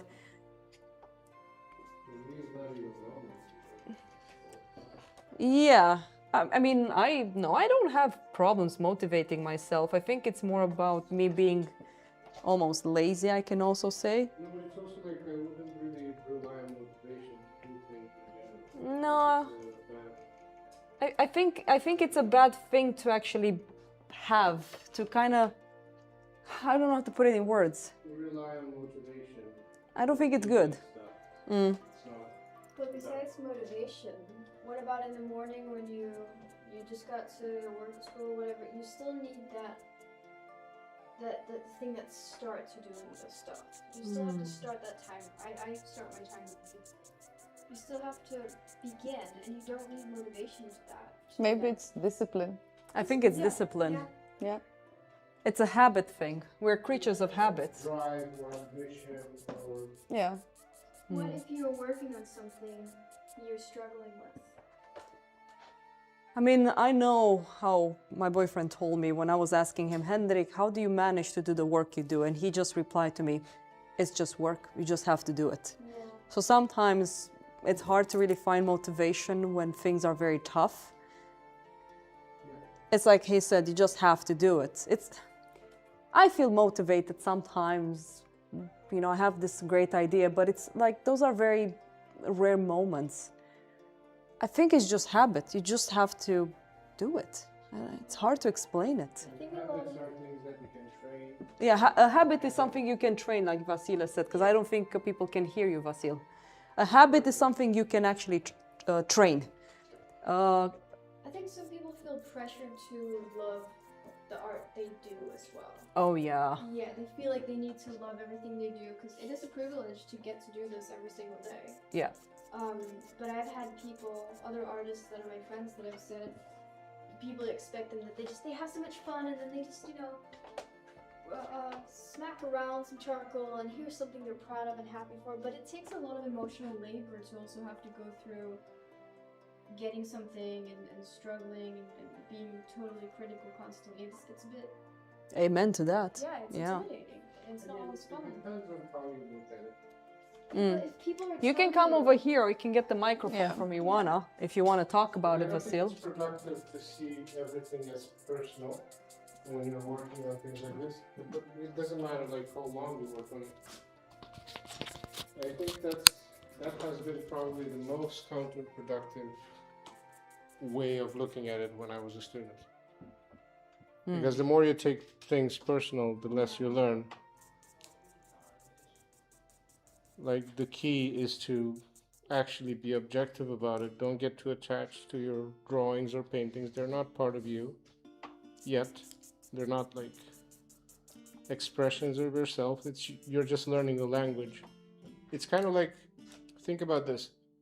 How weird would it be if you would be like overly precious about your kindergarten, like, how do you call them, the writing notes? Oh, when you start writing. Yeah, when you're doing Well, that's those... becoming a rarity nowadays, by the way, dude. No, but what I'm trying to say is like, it would be weird, right?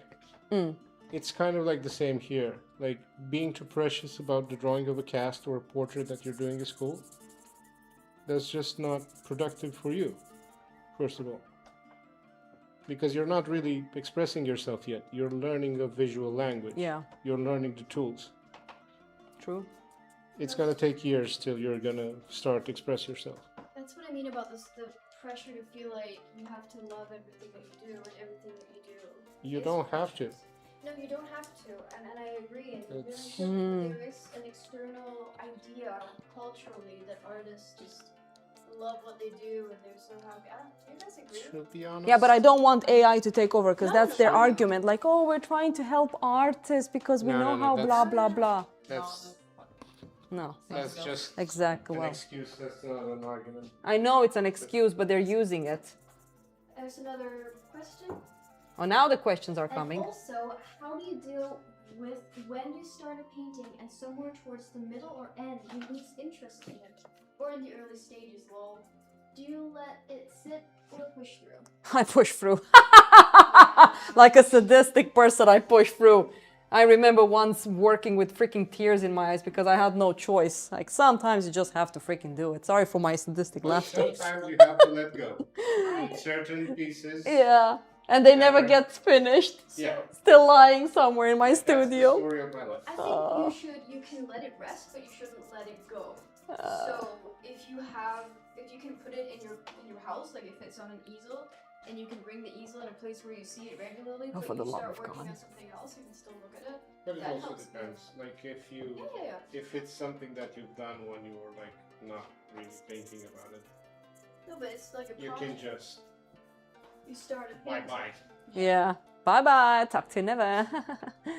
I'm getting the opposite advice though. Like with this, I just want it to be done. I've fallen out of love with my master copy now, but But you have to do the work. I have to finish it. You have to do the work. Yeah, but that's a different thing. Like when Yeah, it comes to that's cool. studies, yeah, you Yeah, should that's true. push through. But when it comes to personal work, sometimes some things don't work.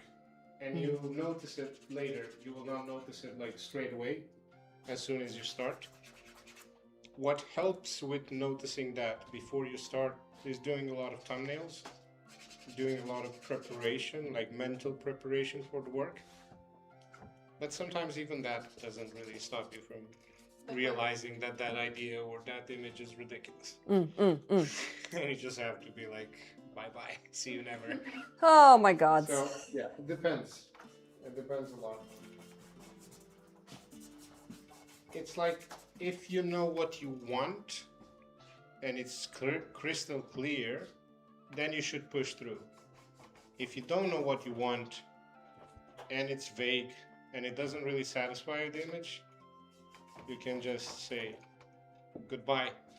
Goodbye, my See you lover. never. Goodbye, my friend. I mean, like I told you, I think the best thing I've ever done as an artist, dude, being a freelancer is brutal. I have such massive respect for people working in the entertaining industry as concept artists and animators, freelancer, entertainer. What did I say?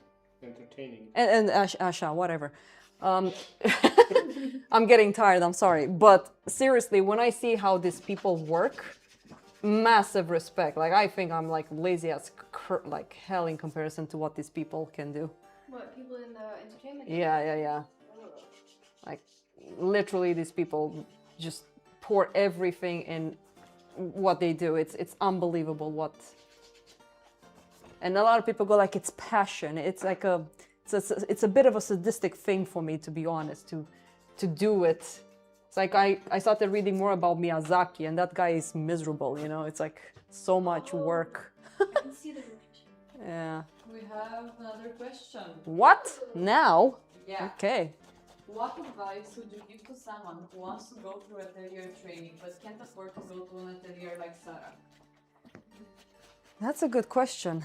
I mean, there's always possibilities of doing online teaching, which is a bit... Like, it depends on where you're located. Yeah. If you're in Europe, you can just take a job for a couple of years. Like a construction job. I mean, it depends. You're a man, you're a woman. I have different tips for different...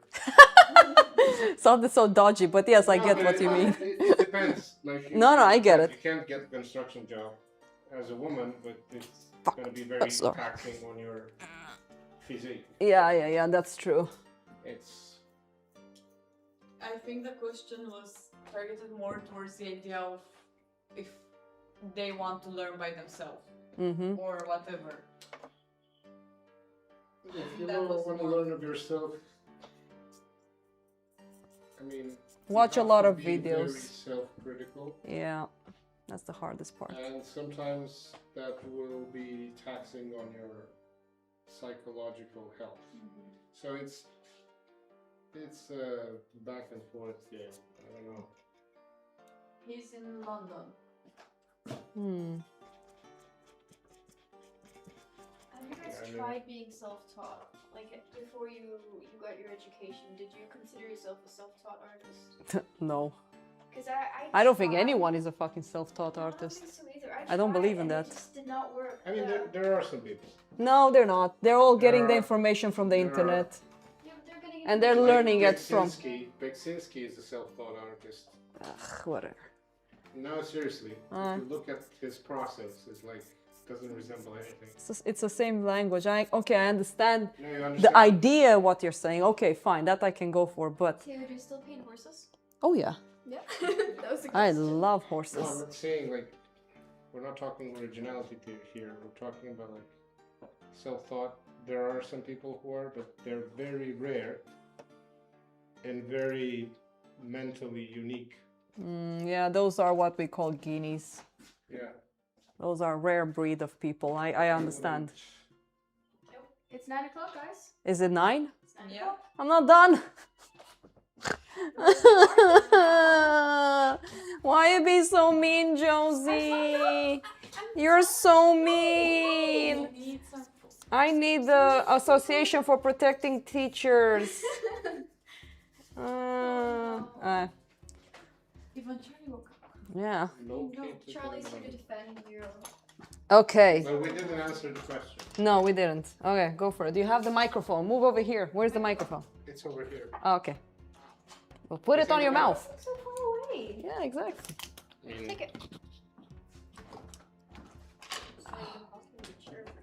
Now we I need think to the finish best this conversation. You could do is like start with a regiment of a lot of block-ins and then move through.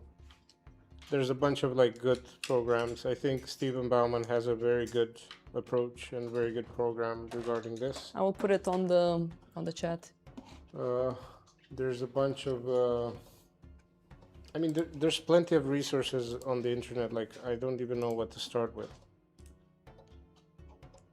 So I don't know, if you want to study by yourself, just make sure you're self-critical enough and you're pushing yourself enough. Because otherwise it's kind of like, if you're easily satisfied with what you do, it's not gonna get that far. And get crazy friends, like people that wants to do art and help each other. That's a good way to do it as well. Because you need someone that will tell you that's very badly drawn and blah, blah, blah. Here you go. So you have Stephen Bauman's site. He has a lot of like tutorials about block-ins, shapes and everything. Would you recommend sticking to one program or teacher, or broadening it by doing like a lot of different?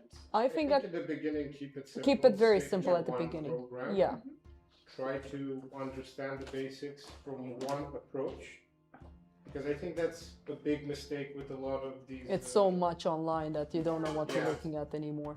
Like I would tell them like very simple like this. It would like even Stephen Bauman. If you've someone that you've never drawn before, understand the simple idea of whatever what the shape is. Because for example, everybody has a silhouette. We all have.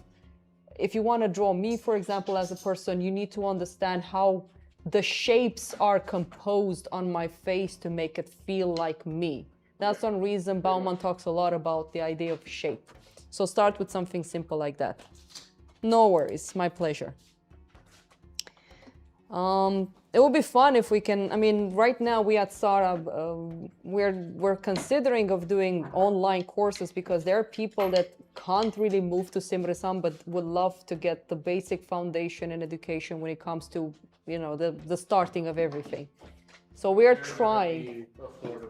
Yes, we're trying to make it as, and I'm actually trying to compose it in a way that, let's say that you will do the online course with us, and I want at least 2 to 4 weeks where the person will come to the school to apply what they learn in practice at the school.